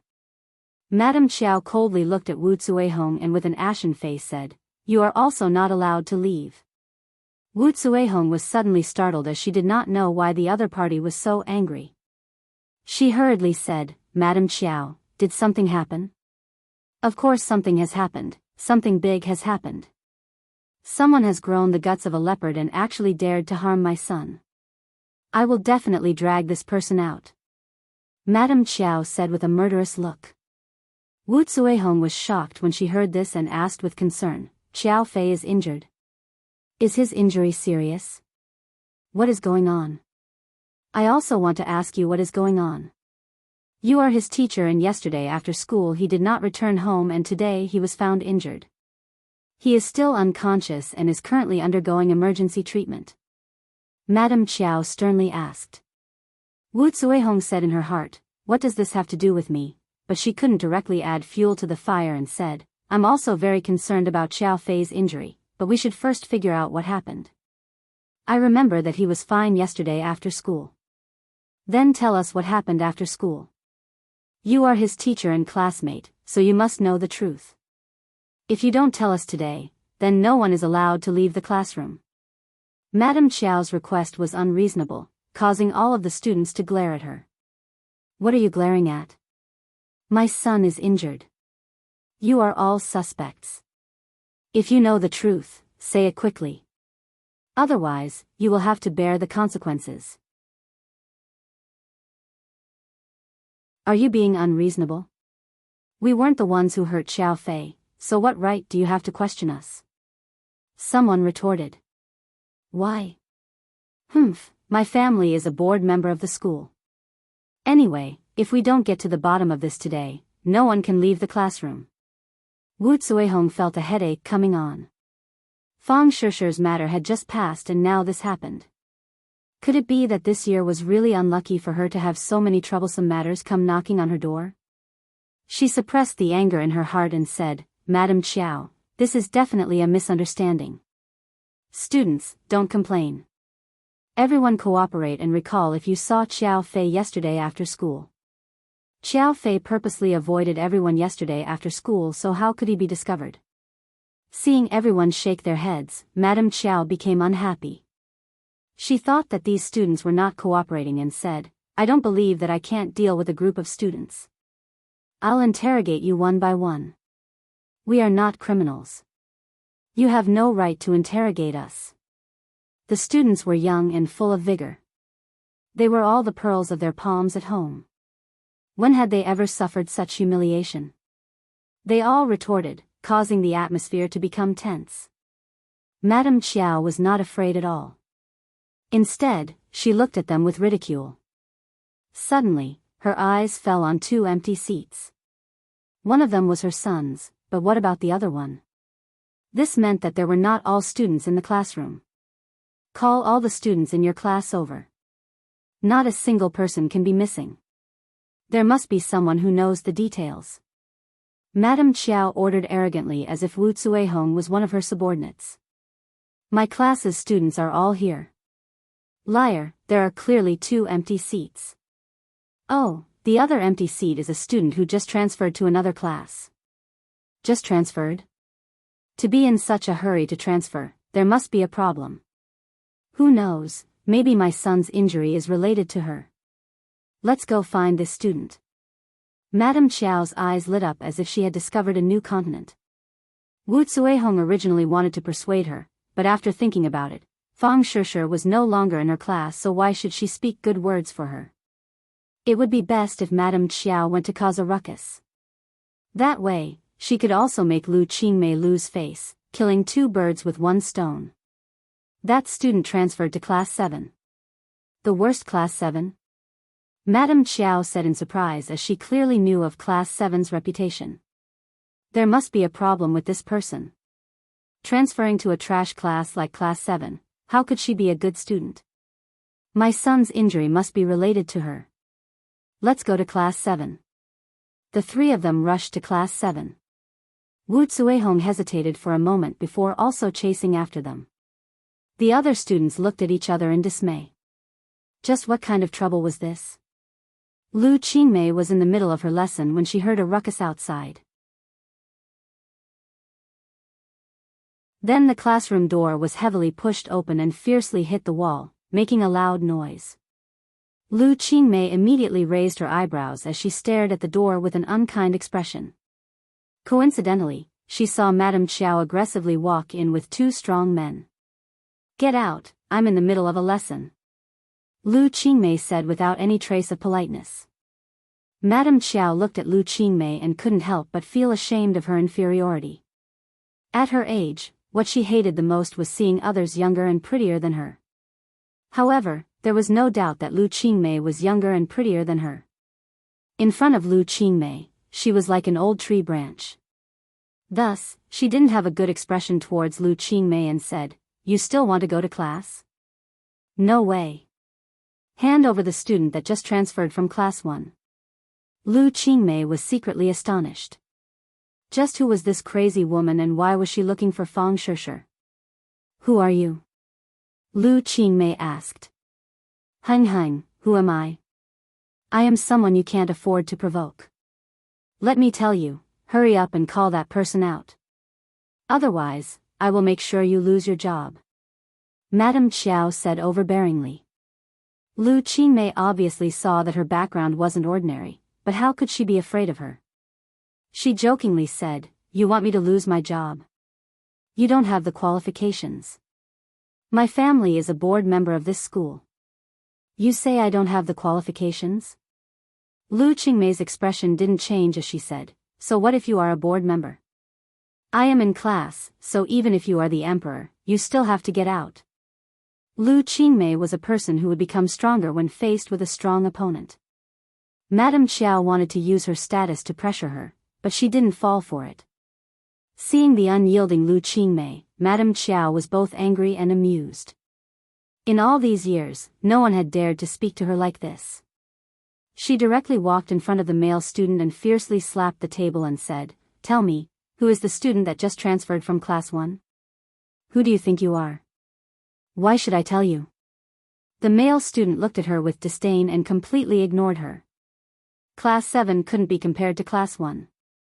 The students' bones were filled with pride and they also had the rebellious nature of young people.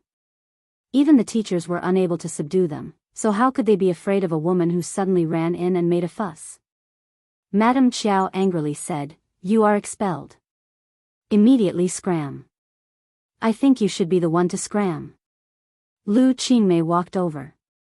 "I will say it again. Please leave my classroom. I want to go to class." "What kind of class is this? Who is the one that just transferred from Class 1? Stand up for this old lady." Madame Chiao slapped the table and angrily roared. Many people subconsciously looked towards Fang Shishir. They all wanted to know what kind of enmity she had with this crazy woman for her to actually make this crazy woman so angry. However, no one said anything about Fang Shishir. Instead, they all angrily stared at Madame Chiao. Seeing Madame Chiao being rude to Lu Qingmei again and again, many people angrily stood up. This anger quickly accumulated and finally exploded into a shocking roar, "Scram!" The sound was so loud that the floor seemed to tremble. Madame Chiao was frightened and retreated 3 steps. If not for 2 strong men supporting her, she would have already fallen to the ground. She was both frightened and frightened. Her chest was heaving up and down as she gasped for breath and said, "Rebel, you guys really rebel. You don't want to talk, right? I have a way to make you talk. You guys go grab a person and interrogate him. I want to see how long you guys can keep your mouths shut." Two strong men flashed and grabbed a male student. They wanted to pull him out of his seat, but the male student held onto the table with a red face. "Stop!" Lu Qingmei coldly shouted. She wanted to stop them but was blocked by one of the strong men. "If you don't cooperate, then this is your fate," Madame Qiao arrogantly said. "My students, no one can touch them. You will pay the price for what you have done today," Lu Qingmei said in a powerful and resonant voice. The classroom was bustling with noise and excitement. Suddenly, someone shouted, "Let's fight it out with them." A few male students raised their chairs and were about to rush forward. Just at this time, Fang Shishir stood up and said, "The person you are looking for is me. Let go of that student." Shwa. The noise disappeared in an instant, and everyone looked at her at the same time. "Fang Shishir, don't stand up. There is no reason to talk to these people. Let's chase them out." Someone shouted. "Right, chase them out." Madame Qiao stared at Fang Shishir. Another girl who was younger and more beautiful than her. This caused her jealousy to increase. She waved her hand and said, "Grab her for me."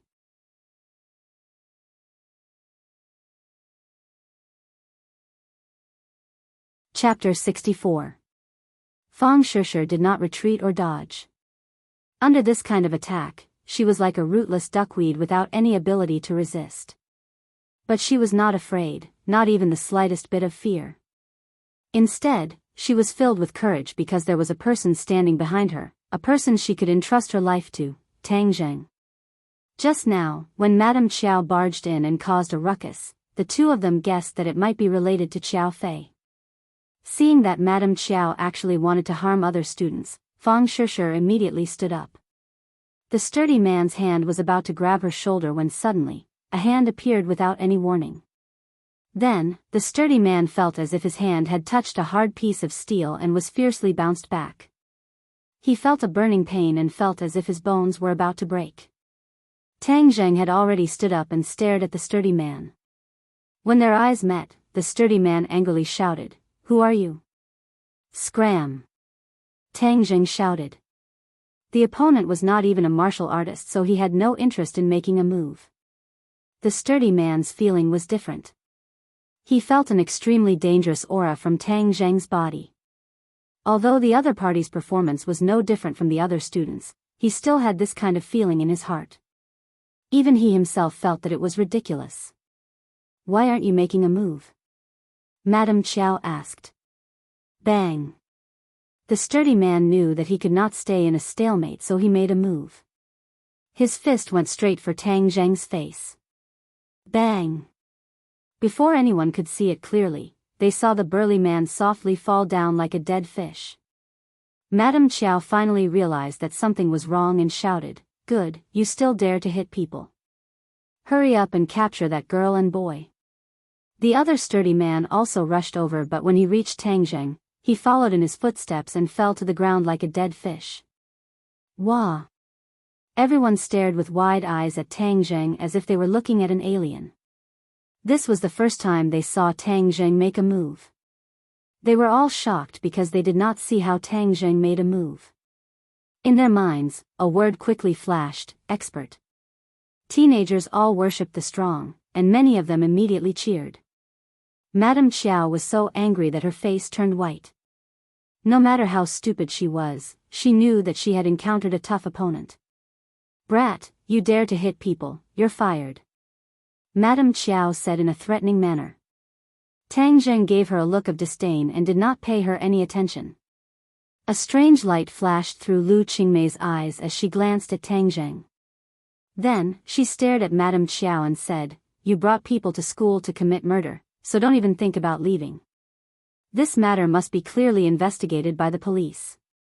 "Huh, call the police?" "Good, someone injured my son, Qiao Fei. Now that he is lying in the hospital, I also want to call the police." Without anyone to rely on, Madame Qiao was deeply afraid that this group of fearless students would gang up on her. When she heard that they were going to call the police, she couldn't wait. "You can't call the police." Suddenly, the principal walked in and anxiously stopped them. We're all on the same side. This is just a misunderstanding. Let's clear things up. The principal already felt a headache coming on. He was the principal specially hired by the school board, so of course he knew Madame Chiao, so he couldn't let this situation escalate. Who is on the same side as her, principal? She openly brought people to school to commit murder. This kind of person must be severely punished. Lu Qingmei said straightforwardly. The principal bitterly smiled and said, Teacher Lu, please calm down. This is Chiao Fei's mother. The Chiao family is a board member, so how could she bring people to school to commit murder?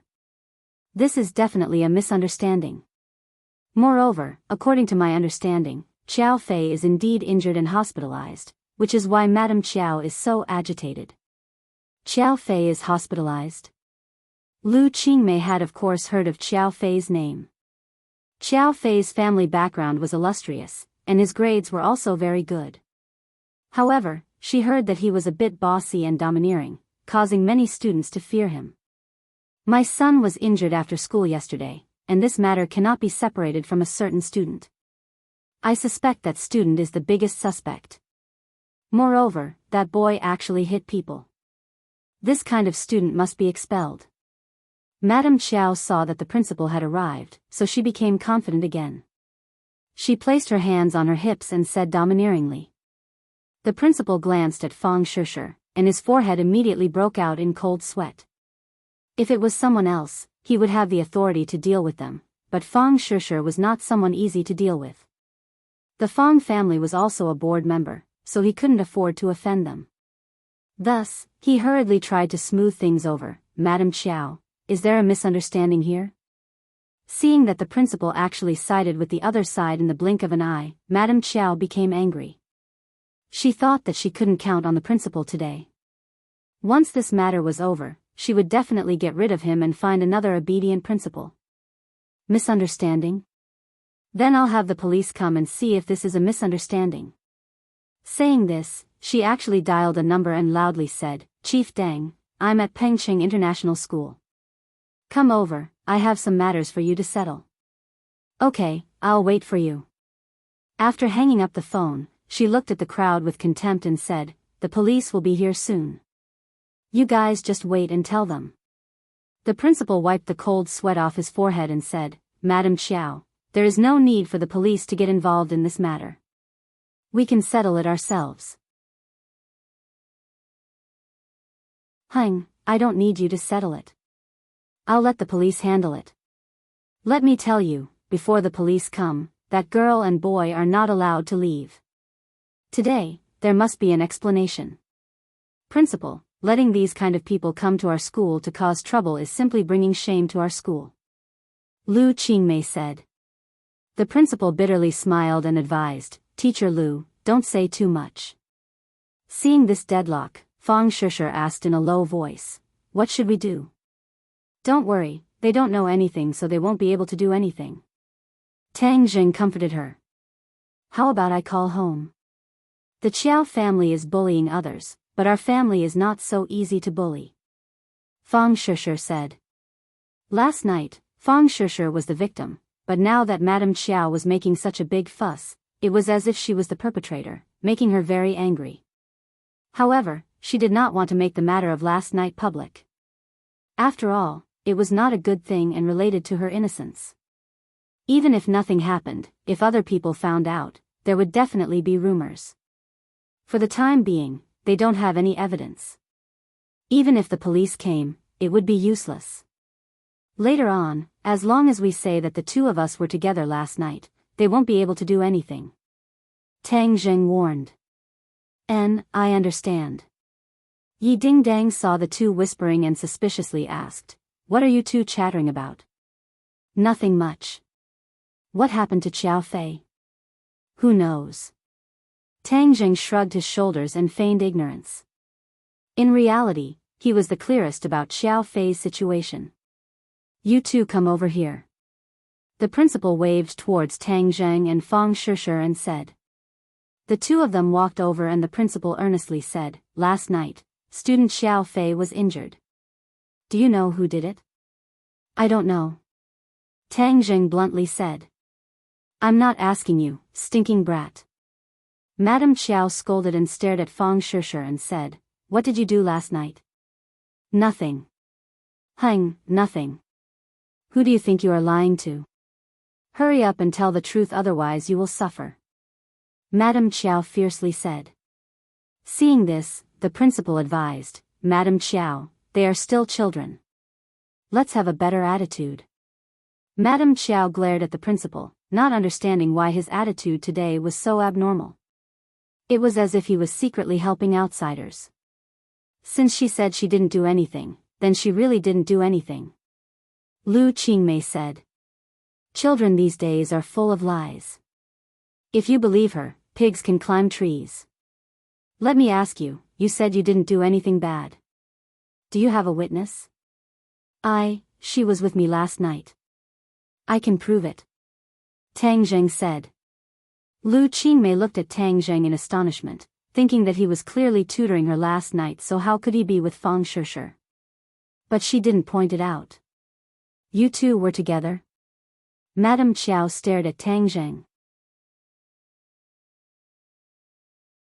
How could Tang Zheng be afraid of her completely unthreatening gaze as he lightly said, Yes. Now you have nothing to say. Wrongly accusing my student. I will sue you for slander. Wrongly accused or not, the police will know when they come. Madame Qiao didn't want to give up so easily. She had to find the culprit who injured her son. This way, when her son wakes up, she can resolve the hatred in her heart. Just as she finished speaking, several policemen boldly and decisively walked in and waved their hands. Everyone make way. What are you all doing here? Chief Deng, you came just in time. My family's Qiao Fei was injured last night and is currently in the hospital for emergency treatment. I suspect that it has something to do with this female student. Madame Qiao bluntly said. Which eye of yours saw that your son's injury has something to do with Fang Shishir? Lu Qingmei angrily asked. This kind of thing doesn't need to be seen to know.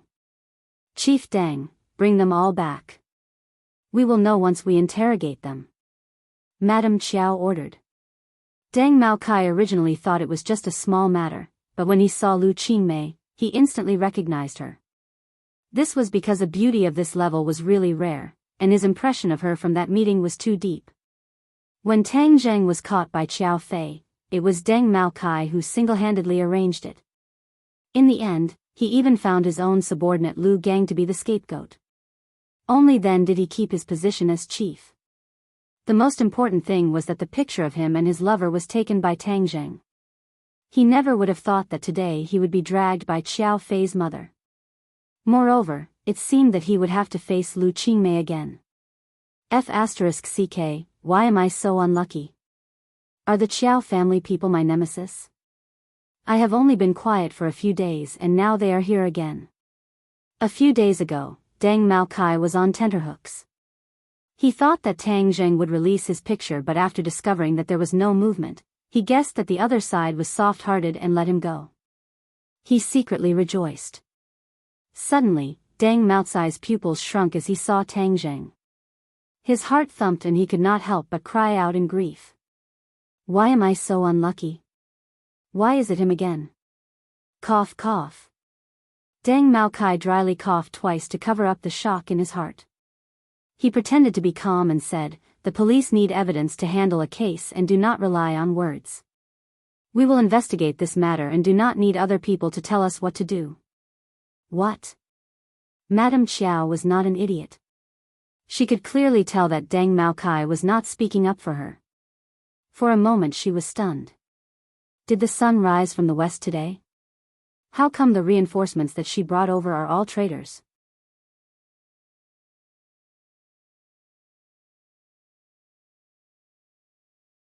Chapter 65.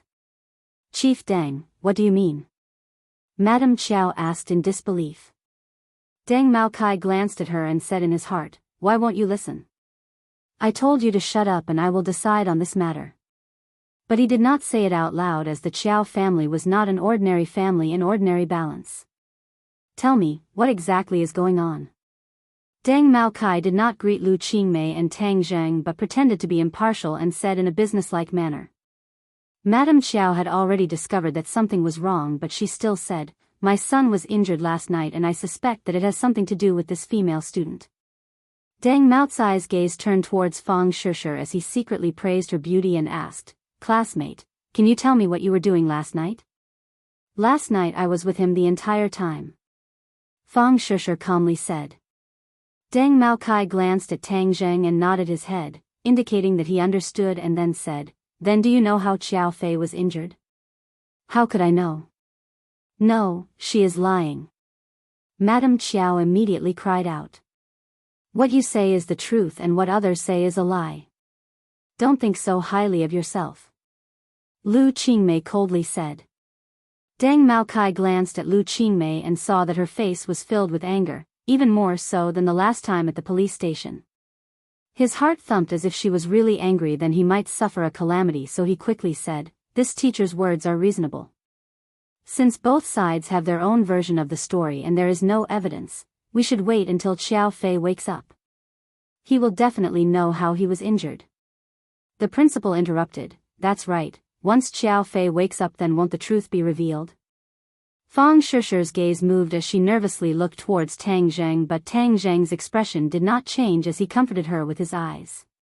Madame Qiao originally wanted to take advantage of the situation before her son woke up, so seeing that Deng Maokai was not helping her, she already knew that there was an unforeseen event. She unwillingly glared at Fang Shishir and said, "Then you just wait. Once my son wakes up, no matter who the culprit is, they will not have an easy time." Ring ring ring. As soon as she finished speaking, her phone rang. After she picked it up, her expression changed abruptly. She asked, "Is what you said true? My son has become a vegetable." She held her phone in a daze, as if she had been immobilized. The others also understood that Qiao Fei had actually become a vegetable. This was absolutely explosive news.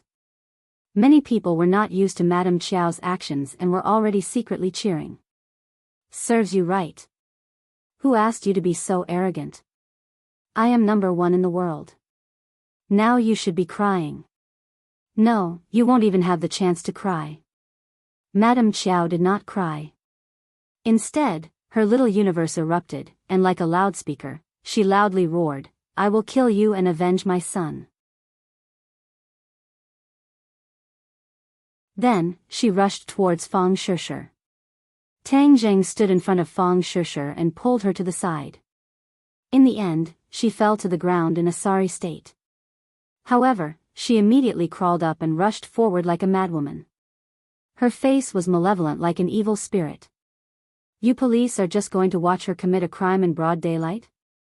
Lu Qingmei asked. Deng Maokai also finally reacted. He was truly confused by Madame Qiao's actions. Seeing her crazy appearance, he knew that she had temporarily lost her wolf. Thus, he hurriedly ordered his two subordinates, "Why haven't you caught her yet?" "Catch me? You dare to catch me? Do you know who I am? With a single word, I can peel off your skin." Madame Qiao bared her fangs and brandished her claws. One of the police was not careful and was even scratched on his face. However, in the end, she was not a match for the police and was quickly restrained. "Attacking the police is against the law," Lu Qingmei lightly said. Deng Maokai was shocked. Lu Qingmei was finally angry. This was the rhythm of dealing with Madame Qiao. However, both sides were not good people. He could only impartially enforce the law so that he would not be criticized. Moreover, Tang Zheng still had something on him. Even if he did not give Lu Qingmei face, he could not help but have misgivings about Tang Zheng. "Take her away. This is a school, not a vegetable market. Making a ruckus here is not appropriate," Deng Maokai sternly said. Looking at Madame Qiao's shrewish appearance, he instantly understood that Madame Qiao and Lu Qingmei were not on the same level. From beginning to end, Lu Qingmei was like a phoenix high up in the sky, while Madame Qiao was like a chirping sparrow, even though she was making a lot of noise. "What are you doing? Let me go. I want to take revenge for my son." Madame Chiao shouted. Seeing this, the principal said, "Officer, this is a misunderstanding. Can you first let her go?" After all, Madame Chiao's identity was special. If the police were to take her away like this, he would not be able to report back. Deng Maokai did not buy this as he impartially said, "Let her go. If she injures someone, will you take responsibility? Moreover, she attacked a police officer, so she must be taken away. Let's go back to the police station. Why don't you take away the culprit who harmed my son? Take away that little slut. I want her to live a life worse than death." Madame Chiao was still hysterically shouting. Deng Maotsai's face became more and more ugly. How could this person be so blind? Then we will go back first. Deng Maokai respectfully said to Lu Qingmei. Although he tried his best to restrain himself, anyone with a discerning eye could see that he was in awe of Lu Qingmei. With the ruckus here, there were already many students and teachers gathered at the door and windows. Many of them were looking at Lu Qingmei with complicated gazes. Everyone did not have much understanding of Lu Qingmei. They only knew that she was cold and arrogant. It was as if she did not want to interact with others. There was a feeling of being thousands of miles away from her. No one had ever thought that she had an outstanding identity. But from Deng Maotsai's reaction today, it seemed that her background was very big. Among the crowd, one of the people with the most complicated feelings was Wu Tsuehong. This farce could be attributed to her pushing the boat with the current as she wanted to embarrass Lu Qingmei. Seeing Madame Chiao act so arrogantly, she was extremely happy and thought to herself, "Let the storm come even fiercer." But the final development caused her to be taken aback. The police that Madame Chiao called did not help her. Instead, they took her away. This world was too crazy. She could not understand it at all. In the end, when she saw Deng Maotsai's attitude towards Lu Qingmei, she finally understood why the police's attitude was so strange. It was all because of Lu Qingmei. Who is she? Why does she have so much power? The fear in Wu Tsuehong's heart gradually spread. Her conflict with Lu Qingmei was not just a day or two. Moreover, it was an open secret. She originally thought that by relying on her position as the grade leader, she could suppress Lu Qingmei. She never thought that her background would be so big. This is bad. What if she takes revenge on me? Wu Tsuehong's heart was in turmoil. Her face instantly became pale. She was in a daze as she squeezed out of the crowd. The farce that she pushed the boat with the current had turned out like this. This was not the result that she wanted. Another person with mixed feelings was Takashi. He had been silently paying attention to the development of the situation. When he heard that Xiao Fei was injured yesterday, he immediately guessed that this matter was related to Fang Shishir. This was because he was the only one who knew about Xiao Fei's actions yesterday. If Fang Shishir was not enough to harm Xiao Fei, then there was only one other person, Tang Zheng. He wished that he could immediately rush up and say that Tang Zheng was the murderer. However, in front of the entire class, he did not dare to do so. Otherwise, he would definitely become a public enemy and there would be no way for him to stay in Class 7. The development of the situation far exceeded his expectations. Xiao Fei actually became a vegetable. This really gave him a big fright. He could not help but secretly look at Tang Zheng. He discovered that his expression was normal as if he did not know about this matter. However, Takashi was very clear that this matter was definitely done by him. He actually turned Xiao Fei into a vegetable. Takashi's heart went cold. Fear spontaneously rose in his heart. It was as if a fierce tiger was staring at him and could at any time open its bloody mouth and swallow him whole. No, I can't just sit here and wait for death. My conflict with Tang Zheng cannot be resolved. Now that Xiao Fei is done for, the next moment it will be my turn. I have to do something. Right, if I tell Madame Chiao the truth, then she will definitely not let Tang Zheng go. Even if there is no evidence, they will still use other methods to get revenge for Xiao Fei. Takashi's eyes lit up as if he had grabbed onto a life-saving straw. The corner of his mouth revealed a faint evil smile. The farce ended and the audience dispersed. Tang Zheng and Fang Shishir were called downstairs by Lu Qingmei. Lu Qingmei stared at the two. Tang Zheng was calm as if nothing had happened. Fang Shishir was beautiful and pretended to be calm. However, the trace of strangeness between her eyebrows did not escape Lu Qingmei's eyes.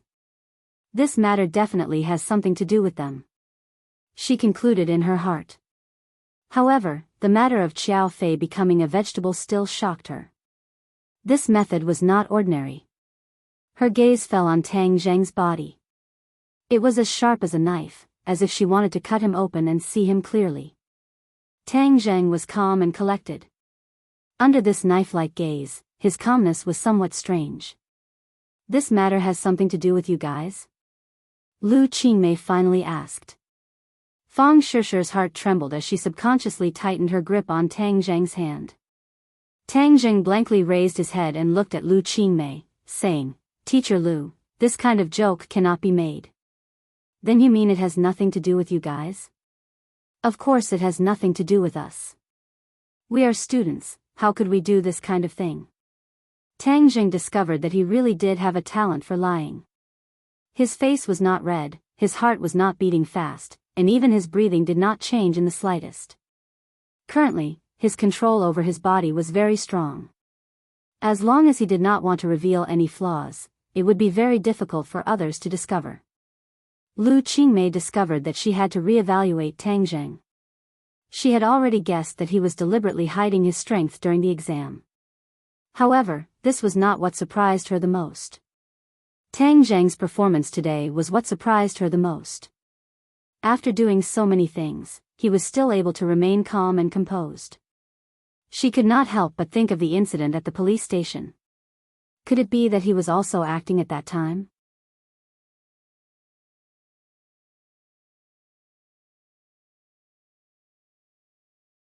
Chapter 66. Then you guys better remember what you just said and say the same to other people, Lu Qingmei warned. Tang Zheng nodded, of course. Tang Zheng couldn't help but sigh that Lu Qingmei was indeed more formidable than he had imagined. She had already seen through the clues, but she was clearly biased towards him, which was a good thing. However, being together with such a shrewd woman, Tang Zheng was worried that she would discover more of his secrets, so he said, "Teacher Lu, can I not make up lessons in the future? I feel that I can study by myself." "No." Lu Qingmei unhesitatingly objected. She had developed an interest in Tang Zheng and wanted to slowly unravel his secrets before completely exposing Tang Zheng's secrets in front of her. She would very much enjoy this feeling of accomplishment. Tang Zheng saw that the situation wasn't good and wanted to escape, so how could she let him succeed? Their eyes met and Lu Qingmei's gaze was firm. Tang Zheng compromised and scratched his head. If he knew this would happen, he wouldn't have agreed to make up lessons. Now he had picked up a rock and smashed it on his own feet. "It seems like I can only be more careful in the future and hide deeper. Teacher Lu, can we stop for a bit tonight? I'm bringing Tang Zheng home for dinner." Fang Shishir suddenly asked. "Tonight?" Lu Qingmei looked deeply at the two and said, "Fine, I'll make an exception this time." Finished speaking, she walked away. "Why are you inviting me to your home so quickly?"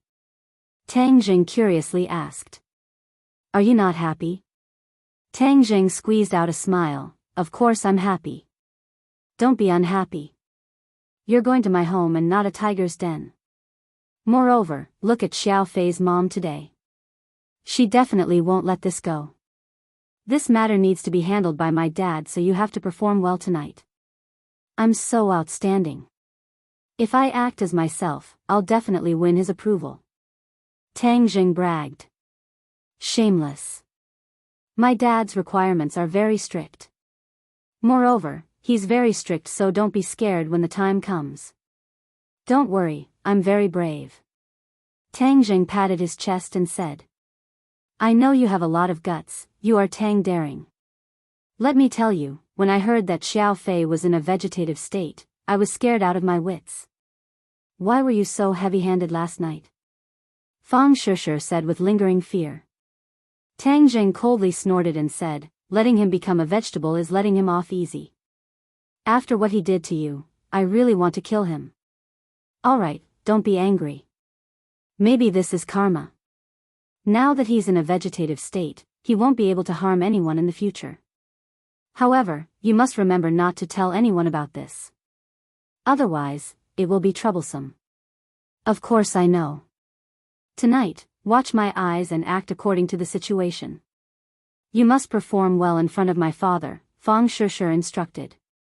When class started, the two of them returned to the classroom. The commotion had gradually subsided. Many people looked at Fang Shishir with eyes full of affection. At that time, when Madame Qiao wanted to take away a classmate, Fang Shishir bravely stood up. This action undoubtedly won the goodwill of the people of Class 7. Fang Shishir quickly integrated into the group, even faster than Tang Zheng. A small piece of paper quietly appeared in front of Tang Zheng. Did you do this? For simple words, but Tang Zheng understood what it meant. He turned his head to look at the owner of the paper. Yi Dingdang stared straight at him. Tang Zheng returned the paper without giving a yes or no answer. However, in Yi Dingdang's eyes, the answer was already very obvious.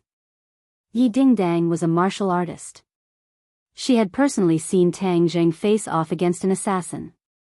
That kind of decisiveness and fierceness was not something that a normal person could imagine. Thus, she believed that Tang Zheng was capable of doing such a thing. However, she believed that Tang Zheng was not a violent person. There must be a reason for this. Why? Another piece of paper appeared in front of Tang Zheng's eyes. He stared straight at these three words, his teeth involuntarily clenched. Of course there was a reason, but this reason could not be told to outsiders. This matter was related to Fang Shishir's reputation, so he once again pushed the paper back. Yi Dingdang wrinkled her eyebrows and coldly snorted, expressing her dissatisfaction. Tang Zheng turned a deaf ear to her words. His eyes were fixed on the blackboard as he listened to the teacher's lecture. Yi Dingdang unwillingly looked at him and then looked at Fang Shishir. She thought, Fang Shishir suddenly changing classes must have something to do with this matter. Just what did Xiao Fei do to make Tang Jing so angry? Her gossipy heart burned, but she was unable to think of a reason.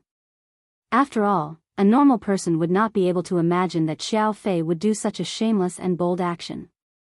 This time, the storm spread through the forum at the fastest speed and throughout the school. After all, it was too big of a commotion, and the people involved were too eye-catching. Tang Zheng and Fang Shishir had undoubtedly become the focus of discussion. Many people began to envy Tang Zheng because he was too lucky to have Fang Shishir change classes for him. This special honor made many people cry out that the heavens were unfair. Why did they not have such a good thing? In addition, there were people who pointed out that Class 7 had two campus beauties. One was Tang Zheng's official girlfriend, and the other was his rumored girlfriend. This seemed like there was going to be a good show to watch. It was easy to start a war between women, especially beautiful women. Moreover, there was a man between them, so this war was bound to break out. The good fortune of having multiple lovers was not so easy to enjoy.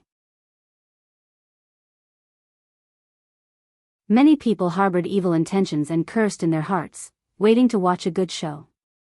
The person involved did not care about other people's thoughts. This was because Tang Zheng had already sat in the Fang family's car, preparing to attend the banquet. Was this a Hongmen banquet? Tang Zheng did not know. In any case, even if it was not a Hongmen banquet, this banquet would not be easy. However, his mentality was very good, and he was not worried. He did not bring a gift because he was once again a pauper. He did not have the money to buy a gift. If he bought a worthless gift, then he would be laughed at by the other party. Therefore, he brought her along to the banquet like a hoodlum. You don't have to feel burdened. You have me. Fang Shishir tightly held his hand and comforted him. I don't have any burdens. Tang Jing casually said. Fang Shishir seriously looked at him and found that he was not lying. She could not help but tap his forehead and said, "It seems like I was worried for nothing. Your heart is too big." Hee, this is called strategically valuing the opponent and tactically looking down on the opponent. You even raised it to a theoretical level. Glib tongue. Fang Shishir did not know whether to laugh or cry as she stared at him. When the car arrived, Fang Shishir held his hand and walked into the magnificent home. She changed her image of a good girl from before and seemed to want to use this method to declare her determination. Perhaps this was a counterattack to her mother's decision. When Shi Mengqin saw the two's intimate appearance, her originally unsightly expression dropped to the freezing point and she almost went berserk. Fang Shishir acted as if she did not see her expression. She walked with Tang Jing in front of her parents and naturally said, "Dad, Mom, this is Tang Jing." "Hello Uncle and Auntie." Tang Jing courteously greeted. Shi Mengqin coldly snorted, not even giving him a friendly look. Fang Shishir unhappily pouted and then looked at her father. Fang Chonghua calmly nodded his head and said, "Little Tang is here. Quickly sit down and rest." Fang Shishir was somewhat happy. Her father was indeed much better than her mother.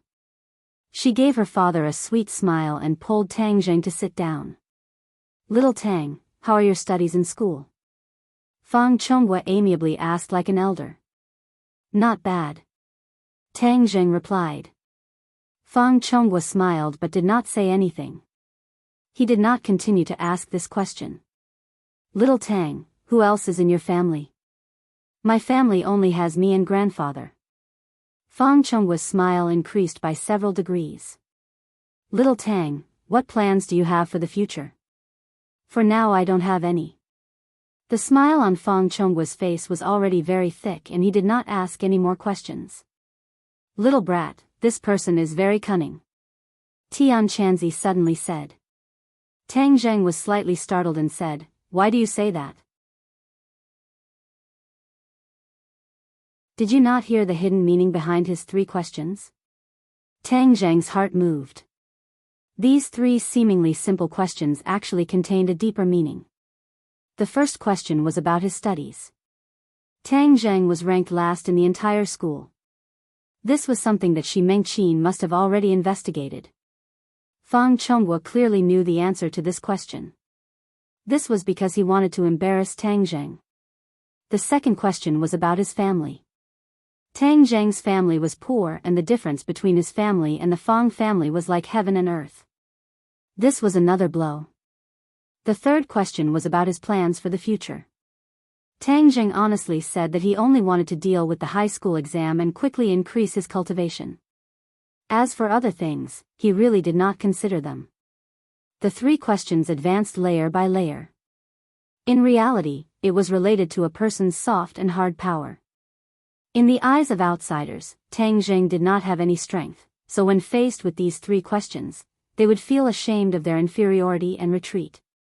However, what Fang Chonghua did not know was that Tang Zheng was a cultivator. These three important questions were not worth mentioning to him. He was not ashamed of his inferiority because of these three questions, so he did not realize Fang Chonghua's intentions. But Heaven Monk was old and experienced. He saw through Fang Chonghua's thoughts with a single glance. Tang Jing originally had a good impression of Fang Chonghua, but after hearing Tian Chanzi's words, he understood that Fang Chonghua was much harder to deal with than Shi Mengqin. Shi Mengqin's dissatisfaction was expressed on her face, but Fang Chonghua did not show any expression. A smiling tiger. Fang Chonghua was a smiling tiger. Tang Zheng could not help but feel a burst of helplessness. This really was a feast at Hongmen. Fang Shishir did not think that her father's questions would have such a deep meaning. She saw the smile on her father's face become wider and wider. Moreover, Tang Zheng's behavior was polite and neither servile nor overbearing. She felt that this matter was settled. If I knew that father was so easy to talk to, I would have brought Tang Zheng home earlier. After that, Fang Chonghua did not ask any more questions. Instead, he passionately urged Tang Zheng to eat more. If not for the fact that Tang Zheng already understood his intentions, he would have been deceived by his enthusiasm. After the meal, Fang Shishir passionately brought Tang Zheng to tour her home. She was like a little angel. At this moment, she felt that happiness was so close that it was at her fingertips.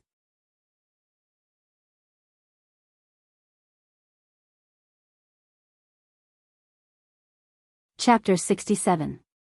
After Tang Zheng left, Fang Shishir contentedly returned to her room to sleep.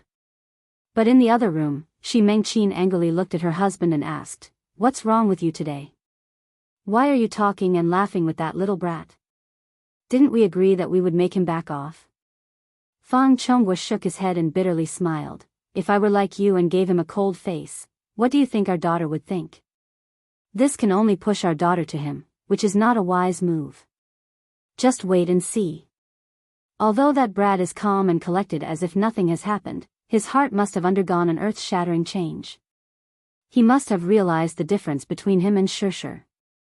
Just realizing is not enough. This kind of person is just a toad wanting to eat swan meat. Our family's Shishir is so outstanding, even if he is thick-skinned he will not let her go. Shi Mengqin said worriedly. "Of course I still have a backup plan. I am already contacting a foreign university. After Shishir's high school exams, I will send her abroad. At that time, the two of them will naturally end up separated." Shi Mengqin's eyes lit up as she said, "This is a good idea. Why didn't I think of this idea? You only thought of using violence to stop him. How could you not use your brain? All right, in our family you are the smart one. Since you are smart, then what exactly happened at school today?" Shi Mengqin suddenly wrinkled her eyebrows. Fang Chonghua's face sank as he said, "Just now Shishir already told me what happened at school. This is purely the Qiao family's crazy people. Hang, they dare to slander my daughter. I will not let them off so easily. Right, slandering Shishir in front of so many people. Their family's Qiao Fei is a golden lump, but is our family's Shishir not a treasure? We must get an explanation. You do not need to worry about this matter. In this period of time, you just need to take care of Shishir. But do not be too hasty, otherwise it will cause her to retaliate. Shishir, this little brat, looks weak, but in reality she has her own opinions. Moreover, she is also a little stubborn. Following her will result in unexpected results." Fang Chonghua warned. The Qiao family was brightly lit. Madame Qiao had already returned home, so Deng Maokai naturally did not dare to do anything to her. In the end, he carefully sent her home. However, she was so angry that she couldn't take it out on Deng Maokai. Another piece of news made her even angrier. A student told her a piece of news that made her flabbergasted. Last night, Xiao Fei actually wanted to make a move on the pretty girl who had just transferred to another class. This piece of information was too crucial. Originally, she had only thought that this matter was related to Fang Shishir. After all, there was no direct evidence. But this news was indirect evidence. She knew her son's style very well, but she didn't think that this was a bad thing. It wasn't a bad thing for a boy to be romantic. Moreover, Xiao Fei had the capital to be romantic. She even thought that it was a girl's fortune to be liked by Xiao Fei. However, this girl's background was not simple. She was actually the daughter of the Fang clan. The Fang clan and the Qiao clan's strength were on par. If this matter were to be made public, the two clans would definitely become sworn enemies. That student also provided an important piece of information. The boy by Fang Shishir's side was her boyfriend. Moreover, he was skilled. Qiao Fei definitely suffered under his hands. Madame Qiao could almost imagine the scene at that time. Qiao Fei's actions were somehow discovered by Tang Zheng, and then Xiao Fei was beaten into this state. "Son, I definitely won't let the murderer get away with it. I can't do anything to that little hussy, but can't I deal with a poor student with no background? I want this poor student to disappear from this world. What's the use of you being able to fight? A single bullet is enough to get rid of you." Spending money to buy a life was not a difficult matter for the rich. There were too many fugitives who would do such a thing as long as you could afford it. Of course, the Qiao clan could afford it, no matter how much it was. In the next 2 days, Tang Zheng's life was very simple. During the day, he attended classes, and during the night, he carefully dealt with Lu Qingmei, not letting her discover any more secrets.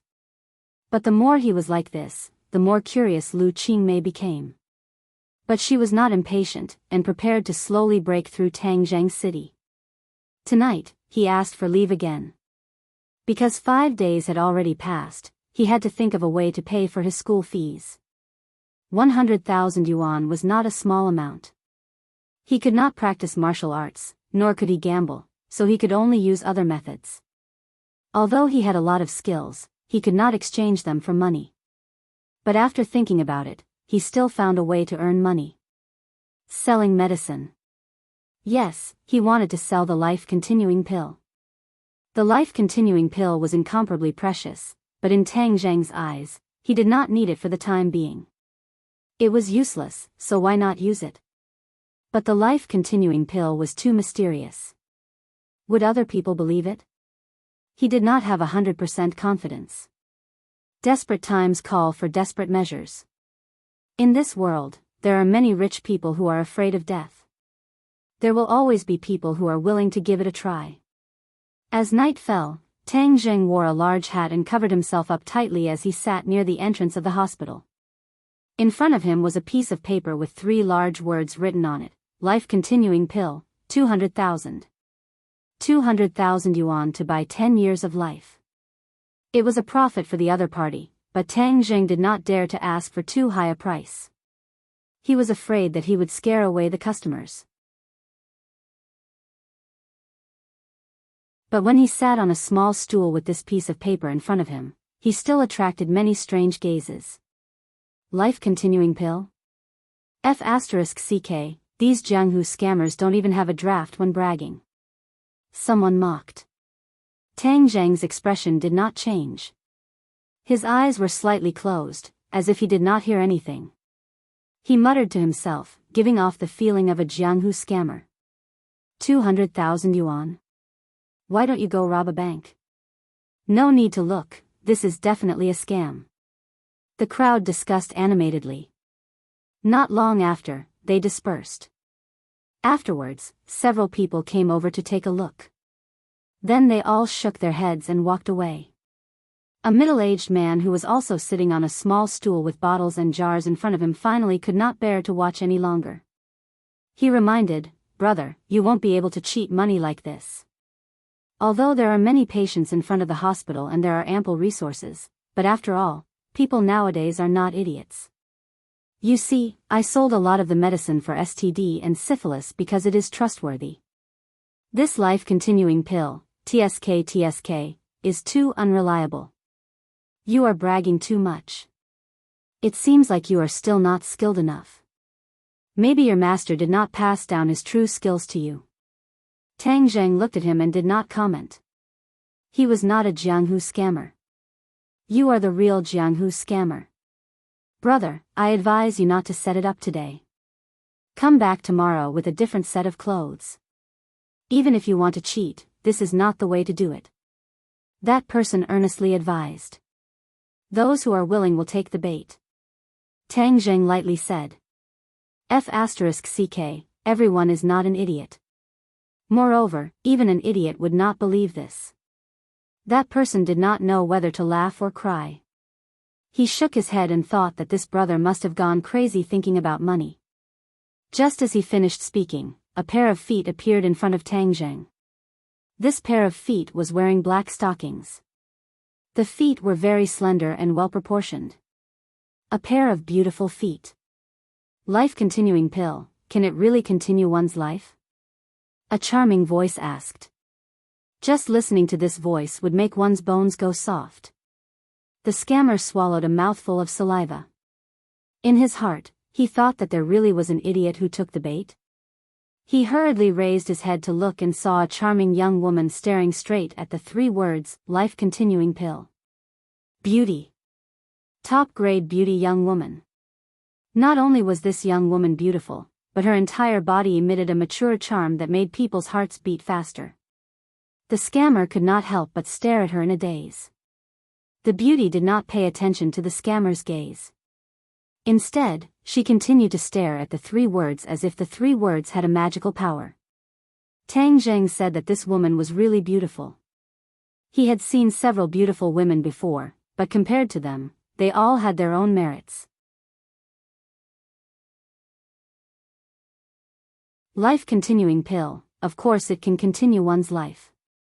Tang Zheng's reply was resolute and decisive. Suddenly, she shook her head and bitterly smiled. Her eyes were filled with unconcealable loneliness and pain. She muttered to herself, I actually believed in this kind of Jianghu scam. I really am an idiot. This is not a Jianghu scam. This is a genuine life continuing pill. Tang Zheng corrected her. Her gaze finally fell on Tang Zheng. He was wrapped up tightly and was even more of a Jianghu scammer than a Jianghu scammer. The life-continuing pill was too precious. Tang Zheng understood the principle of treasuring a jade ring becomes a crime. This time he urgently needed money, but he did not want to reveal his identity and cause unnecessary trouble. She was originally prepared to leave, but when she heard Tang Zheng's words, she stopped. A voice in her heart shouted, You have already tried so many methods, why don't you try one more? But this is clearly a Jianghu scam. How could there be a life-continuing pill in this world? Another voice argued. What if? If this is true, then it can save Nana's life. Thinking of Nana, her heart felt like it was being ruthlessly cut by a knife. It was a heart-wrenching pain. For Nana's sake, I will try one more time. Holding on to this hope, she squatted down. Tang Zheng's eyes lit up. The people in front of him had all left after ridiculing him, but only she had asked so many questions. Moreover, from her words, it was clear that she urgently needed the life-continuing pill. Business is here. Seeing her squat down, Tang Zheng was certain that the other party had the intention of buying. Tang Zheng had finally found someone willing to take the bait, so of course he would not let her go. Your life-continuing pill costs 200,000? She asked. Yes, not a single cent less. What if you are a scammer? I already said that I am not a scammer. Would a scammer call himself a scammer? Moreover, this is the first time we have met, so how could I completely trust you? Then this business can't be done. Tang Zheng understood the principle of loosening the reins only to grasp them better, so he instinctively refused, do as you wish. Seeing Tang Zheng so calm, she could not help but secretly laugh. Are all scammers this confident these days? I only have $20,000 on me. If you are not a scammer, then I will pay you the other $180,000. She said. This. Tang Zheng had originally planned on doing a one-time deal, but the other party unexpectedly did not have enough money. The real scammer on the side stared with wide eyes. Fuck, this can also be scammed, and it was even $20,000. Are people this easy to scam these days?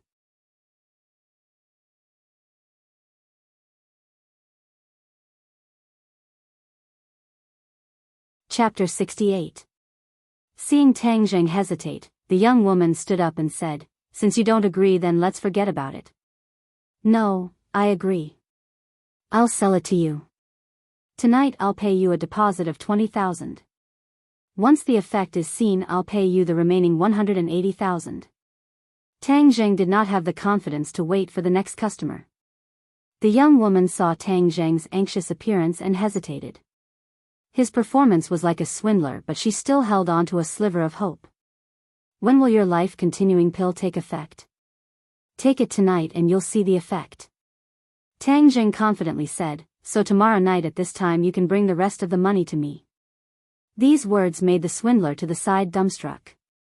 He thought to himself, I thought this brother's skills weren't good enough, but it turns out he's a true swindler. These words were said so confidently as if he himself believed it. What was the highest level of swindling? That was to first deceive oneself. In this swindler's eyes, Tang Zheng clearly belonged to this level of expert. The young woman took out 20,000 in cash from her bag and Tang Zheng took out a porcelain bottle containing a life-continuing pill. After the money and goods were settled, Tang Zheng did not forget to warn, give this life-continuing pill to the patient. After sleeping for a while it will take effect. The young woman faintly sighed as if she felt her actions were a bit ridiculous. She did not turn around and walked away.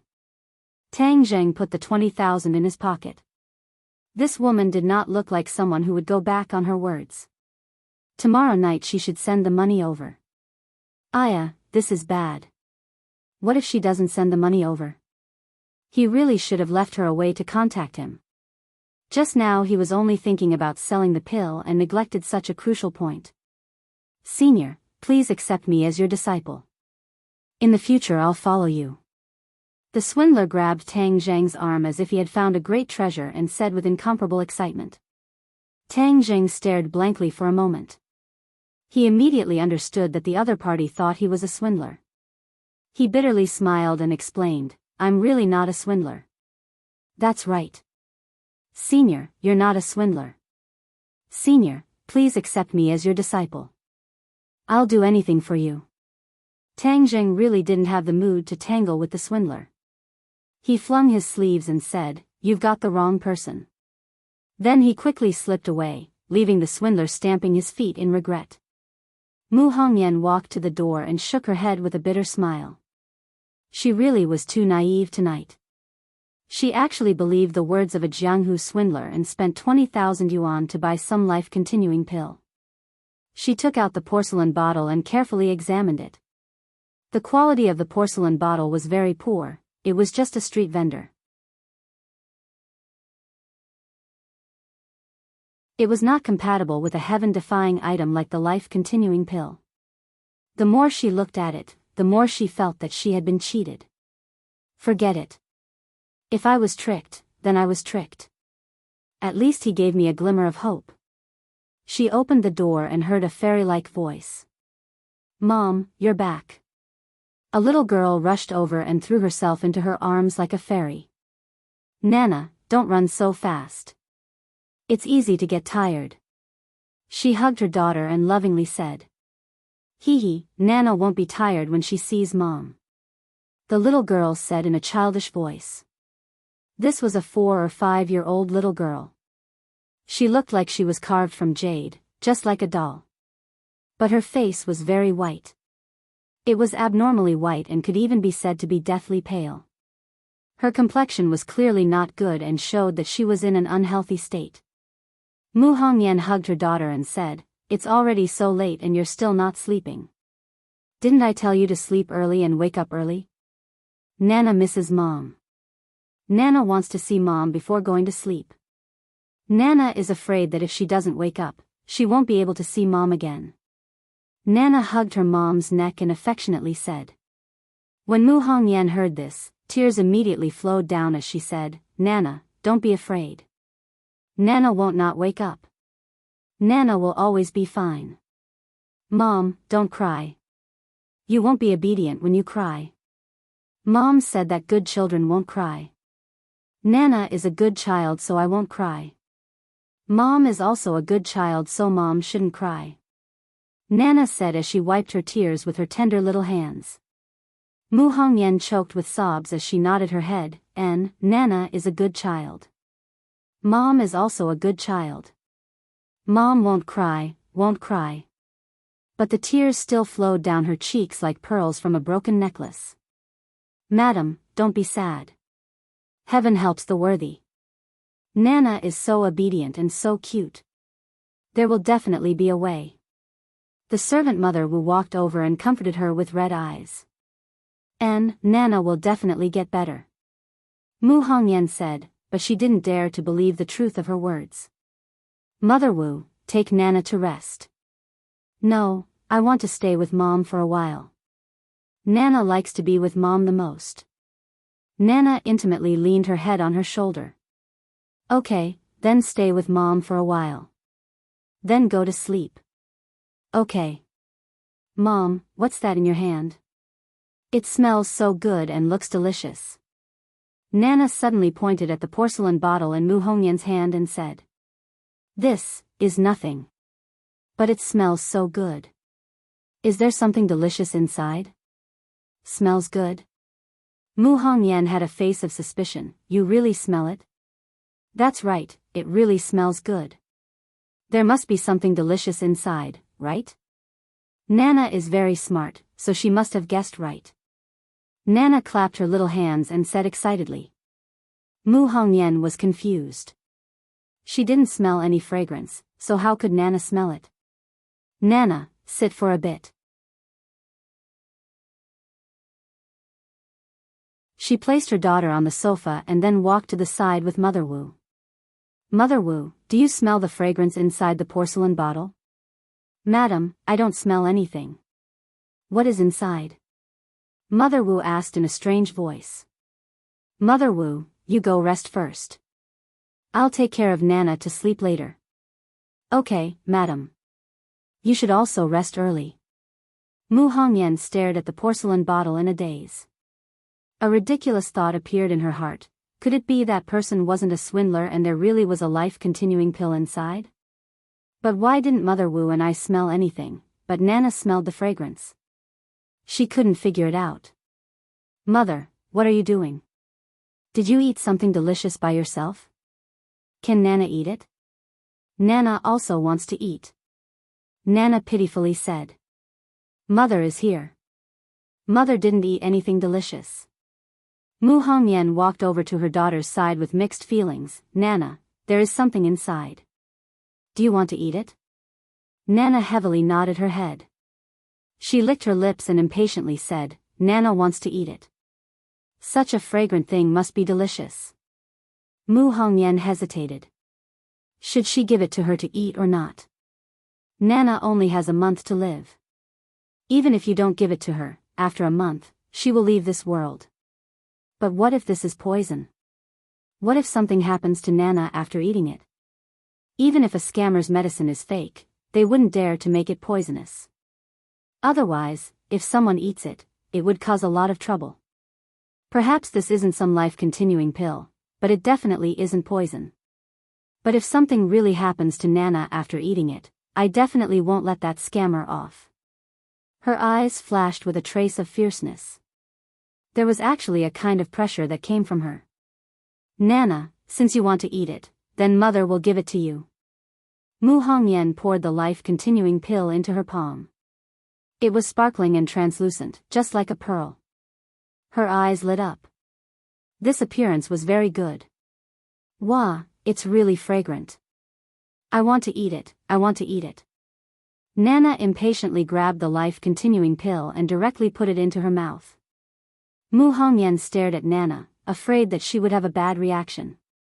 But she saw that Nana seemed to be enjoying it. She stretched her waist and smacked her lips, saying, Delicious, it's really delicious. She looked as if she hadn't had enough. Nana, do you feel uncomfortable anywhere? No, Nana is very comfortable. I feel like my whole body is warm. You feel warm? Mu Hongyan asked in disbelief. Nana had a special body since she was young. Her body was basically ice cold and rarely felt warm. But after eating this life-continuing pill, she immediately felt warm. How could this not shock her? That's right, Nana has never felt this warm before. Nana is very sleepy and wants to sleep. Nana said with a yawn. Okay, Mother will carry you to sleep. Mu Hongyan carried her daughter into the bedroom, but found that Nana had already fallen asleep in her arms. She was so quiet that she looked like a little angel. Nana is really going to be better. The life-continuing pill is actually real. That person isn't a scammer, but a genius doctor. She felt that she was too lucky. Just when she was about to lose all hope, she met a genius doctor. Moreover, she almost missed it and almost made a mistake that she would regret for the rest of her life. God bless me, God bless me. She clasped her hands together and finally revealed a relieved smile. In these years, she rarely smiled, but when she smiled, she looked very beautiful. The genius doctor said that he would see the results in one night. Tonight, I will guard Nana by her side. There must not be any accidents. She carefully guarded her little angel.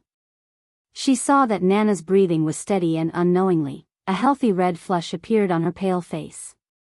The sickly feeling in her body was slowly disappearing. Mu Hongyan opened her eyes wide, not wanting to miss a single detail. She wanted to firmly engrave this moment of her daughter's transformation in her heart. Because this was her happiest moment, and also Nana's most important moment. That night, Mu Hongyan's eyes rarely blinked. When the sky brightened, the sunlight shined in from the window and shined on Nana's rosy face. She looked like she was bathing in the holy light of Buddha. Suddenly, Nana opened her eyes and sweetly smiled. Mu Hongyan's heart almost melted. Nana's smile dispelled the haze in her heart for so many years. She also smiled from the bottom of her heart. Mother, you look very beautiful when you smile. Nana, you look even better when you smile. Then in the future, Nana has to smile more. That way, Mother will smile even more. Nana likes to see Mother smile. And Mother will smile more in the future. You have to smile happily. Mu Hongyan hugged Nana and tightly hugged her.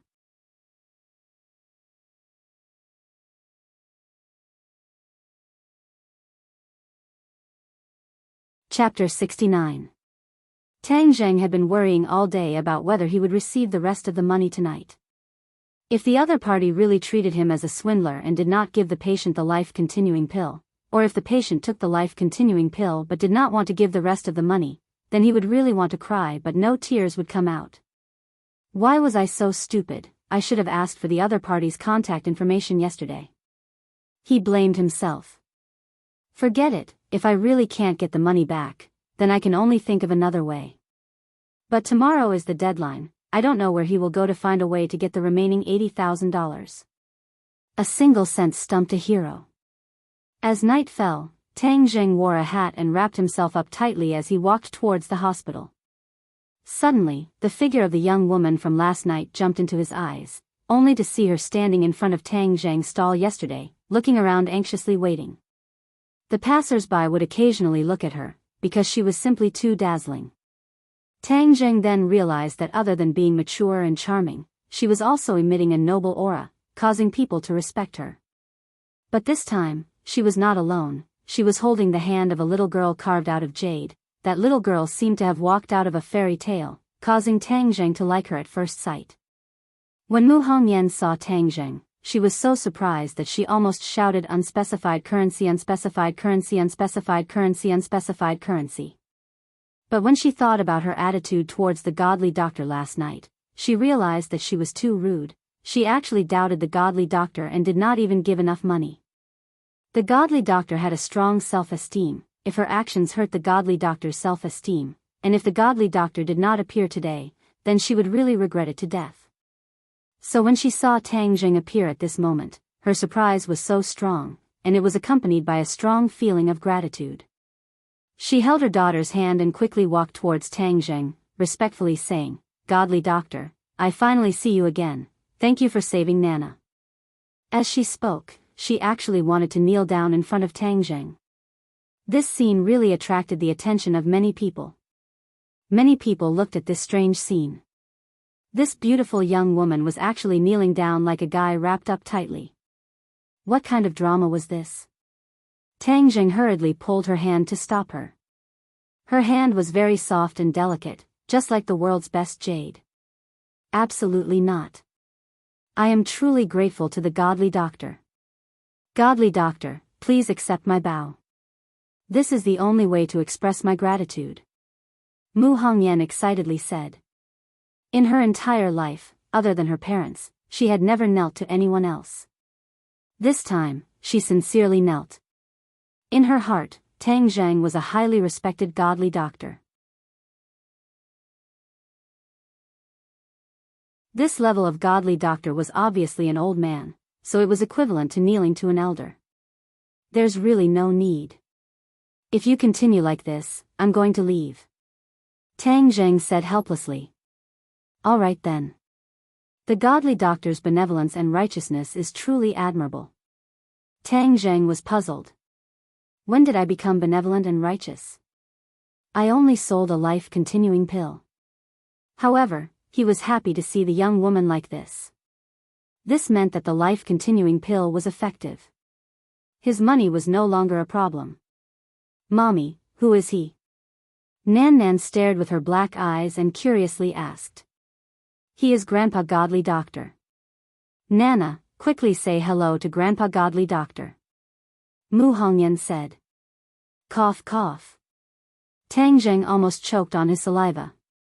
Grandpa Godly Doctor, was he really that old? "Grandpa Godly Doctor, what's wrong?" Nana asked. "Nothing, don't call me Grandpa Godly Doctor." "But Mommy told me to call you Grandpa Godly Doctor." "Good children should listen to Mommy," Nana said seriously. Actually, I'm not that old." "Oh, then I'll call you Grandpa Godly Doctor," Nana said with a smile. "Nana, don't be rude." Mu Hongyan hurriedly stopped him. "Senior, she's just a child. I hope you don't mind." "It's nothing, I think it's good to call you Grandpa." Mu Hongyan was dumbstruck. She thought, could it be that Grandpa Godly Doctor has a child's heart? "Grandpa Godly Doctor, this junior has not introduced myself. This junior is called Mu Hongyan. It's my good fortune to be able to meet such an expert like Senior." "Senior, the wind is strong here. Can we find a place to sit?"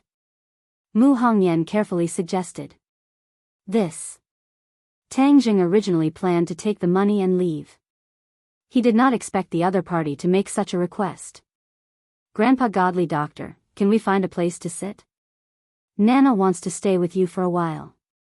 Nana looked up at him with her pink face and blinked her eyes. Looking at this girl who was carved from jade, he could not bear to refuse. He nodded his head in agreement. Nana happily clapped her hands and said, "Grandpa Godly Doctor is too good.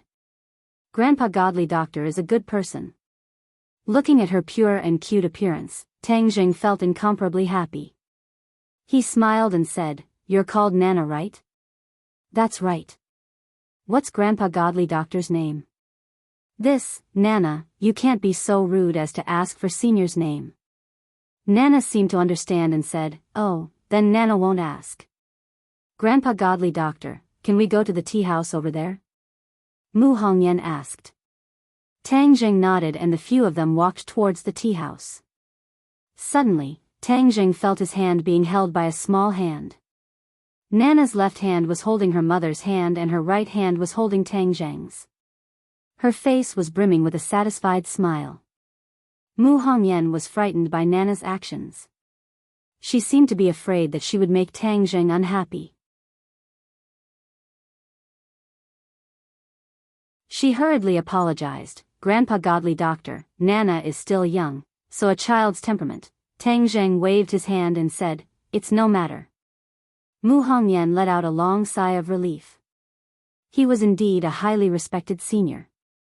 His breadth of mind was not something an ordinary person could compare to. However, the three of them were indeed a strange combination. Tang Jing was wrapped up tightly, while Mu Hongyan and Nana were like people who walked out of a story. It was hard not to attract attention. However, the three of them were not ordinary people. They ignored the fiery gazes around them. Seeing Tang Jing's extraordinary bearing, Mu Hongyan was even more convinced. Mu Hongyan ordered a pot of good tea and personally brewed it for Tang Jing. Tang Jing took a sip. Seeing that the other party did not mention the matter of money, he could not help but feel anxious. However, if he were to immediately mention money, especially in front of Nana, he felt that he could not bring himself to say it. "Senior, if I offended you yesterday, I will use tea in place of wine to apologize to Senior." "You did not offend me. That is human nature. You don't need to be like this." After being called Senior by her, Tang Jing felt as if he had aged several years. His whole body felt uneasy. "You don't need to be so reserved. You make it seem like I am very narrow-minded," Tang Jing generously said. Seeing that Tang Jing did not care about these unnecessary formalities, she did not continue to pursue this issue and said, "Last night when I went back, I gave Nana a life-continuing pill. The effects were very good. When she woke up this morning, she underwent a heaven-shaking change." "Mother, is the life-continuing pill the very fragrant and delicious pill I ate yesterday?" Nana curiously asked. Yes, that pill was given to me by Senior Godly Doctor. Wah, Brother Godly Doctor, you are too good. That was the most delicious thing I have ever eaten. Moreover, after eating it, I felt that my body felt warm and very comfortable. Tang Jing nodded and said with a faint smile, it's good that you like it. In his heart, he could not help but sigh. He did not think that such a young girl would have such a difficult life that she would need to use the life-continuing pill. Senior, I have a few questions that I would like to ask you. I wonder if Senior can give me a few pointers. As long as it is convenient, I will do my best to tell you. That life-continuing pill is very mysterious. But why is it that Nana can smell its fragrance and no one else can? Tang Zheng had already noticed this point when he heard her explanation. When the life-continuing pill was first refined, it would release a strange fragrance. But after that, the fragrance would be restrained. Even Tang Zheng could not smell it, so how could this little girl smell it? I am also not clear. Tang Zheng honestly said. Mu Hongyan was slightly disappointed. She did not think that Tang Zheng did not know the reason. It should be because it was a secret that he could not reveal. So, she changed the question that she was most concerned about. Senior Godly Doctor, will Nana be completely fine from now on? This time, Tang Zheng was not in a hurry to answer. Instead, he stared at Nana. Nana also stared at him with her large eyes. Occasionally, she would mischievously stick out her tongue. Tang Zheng's eyebrows gradually knit together. He shook his head and said, no. Mu Hongyan originally thought that Nana was completely fine. She did not think that she would be happy for nothing. She felt as if she had fallen from heaven to hell. Her face became pale as she said, Senior, isn't this the life-continuing pill? How could Nana still be fine? Tang Zheng refined the life-continuing pill to save his grandfather. His grandfather was already very old. If he could live for another 10 years, then to Tang Zheng, it would be a very precious thing.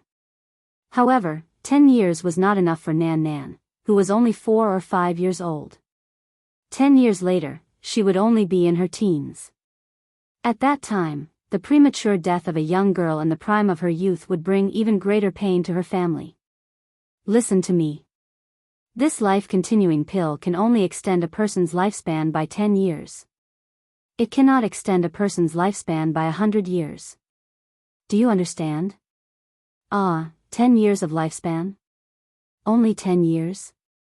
The teacup in Mu Hongyan's hand fell and the tea splashed all over the table. She could not imagine what it would be like to lose Nana 10 years later. She simply could not accept this kind of thing.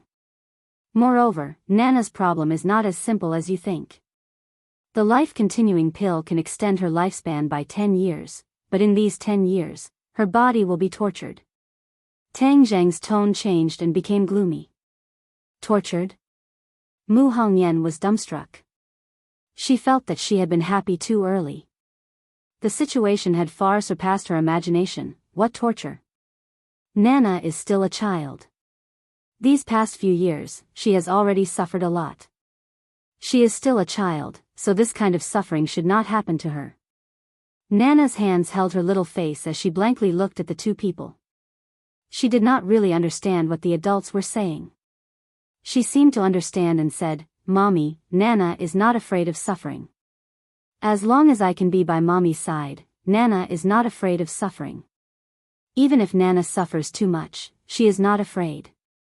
Her face was filled with determination, just like a little adult. You're tuning into the Romantic Tales YouTube channel. Don't forget to subscribe and join us on this journey to catch the most captivating stories.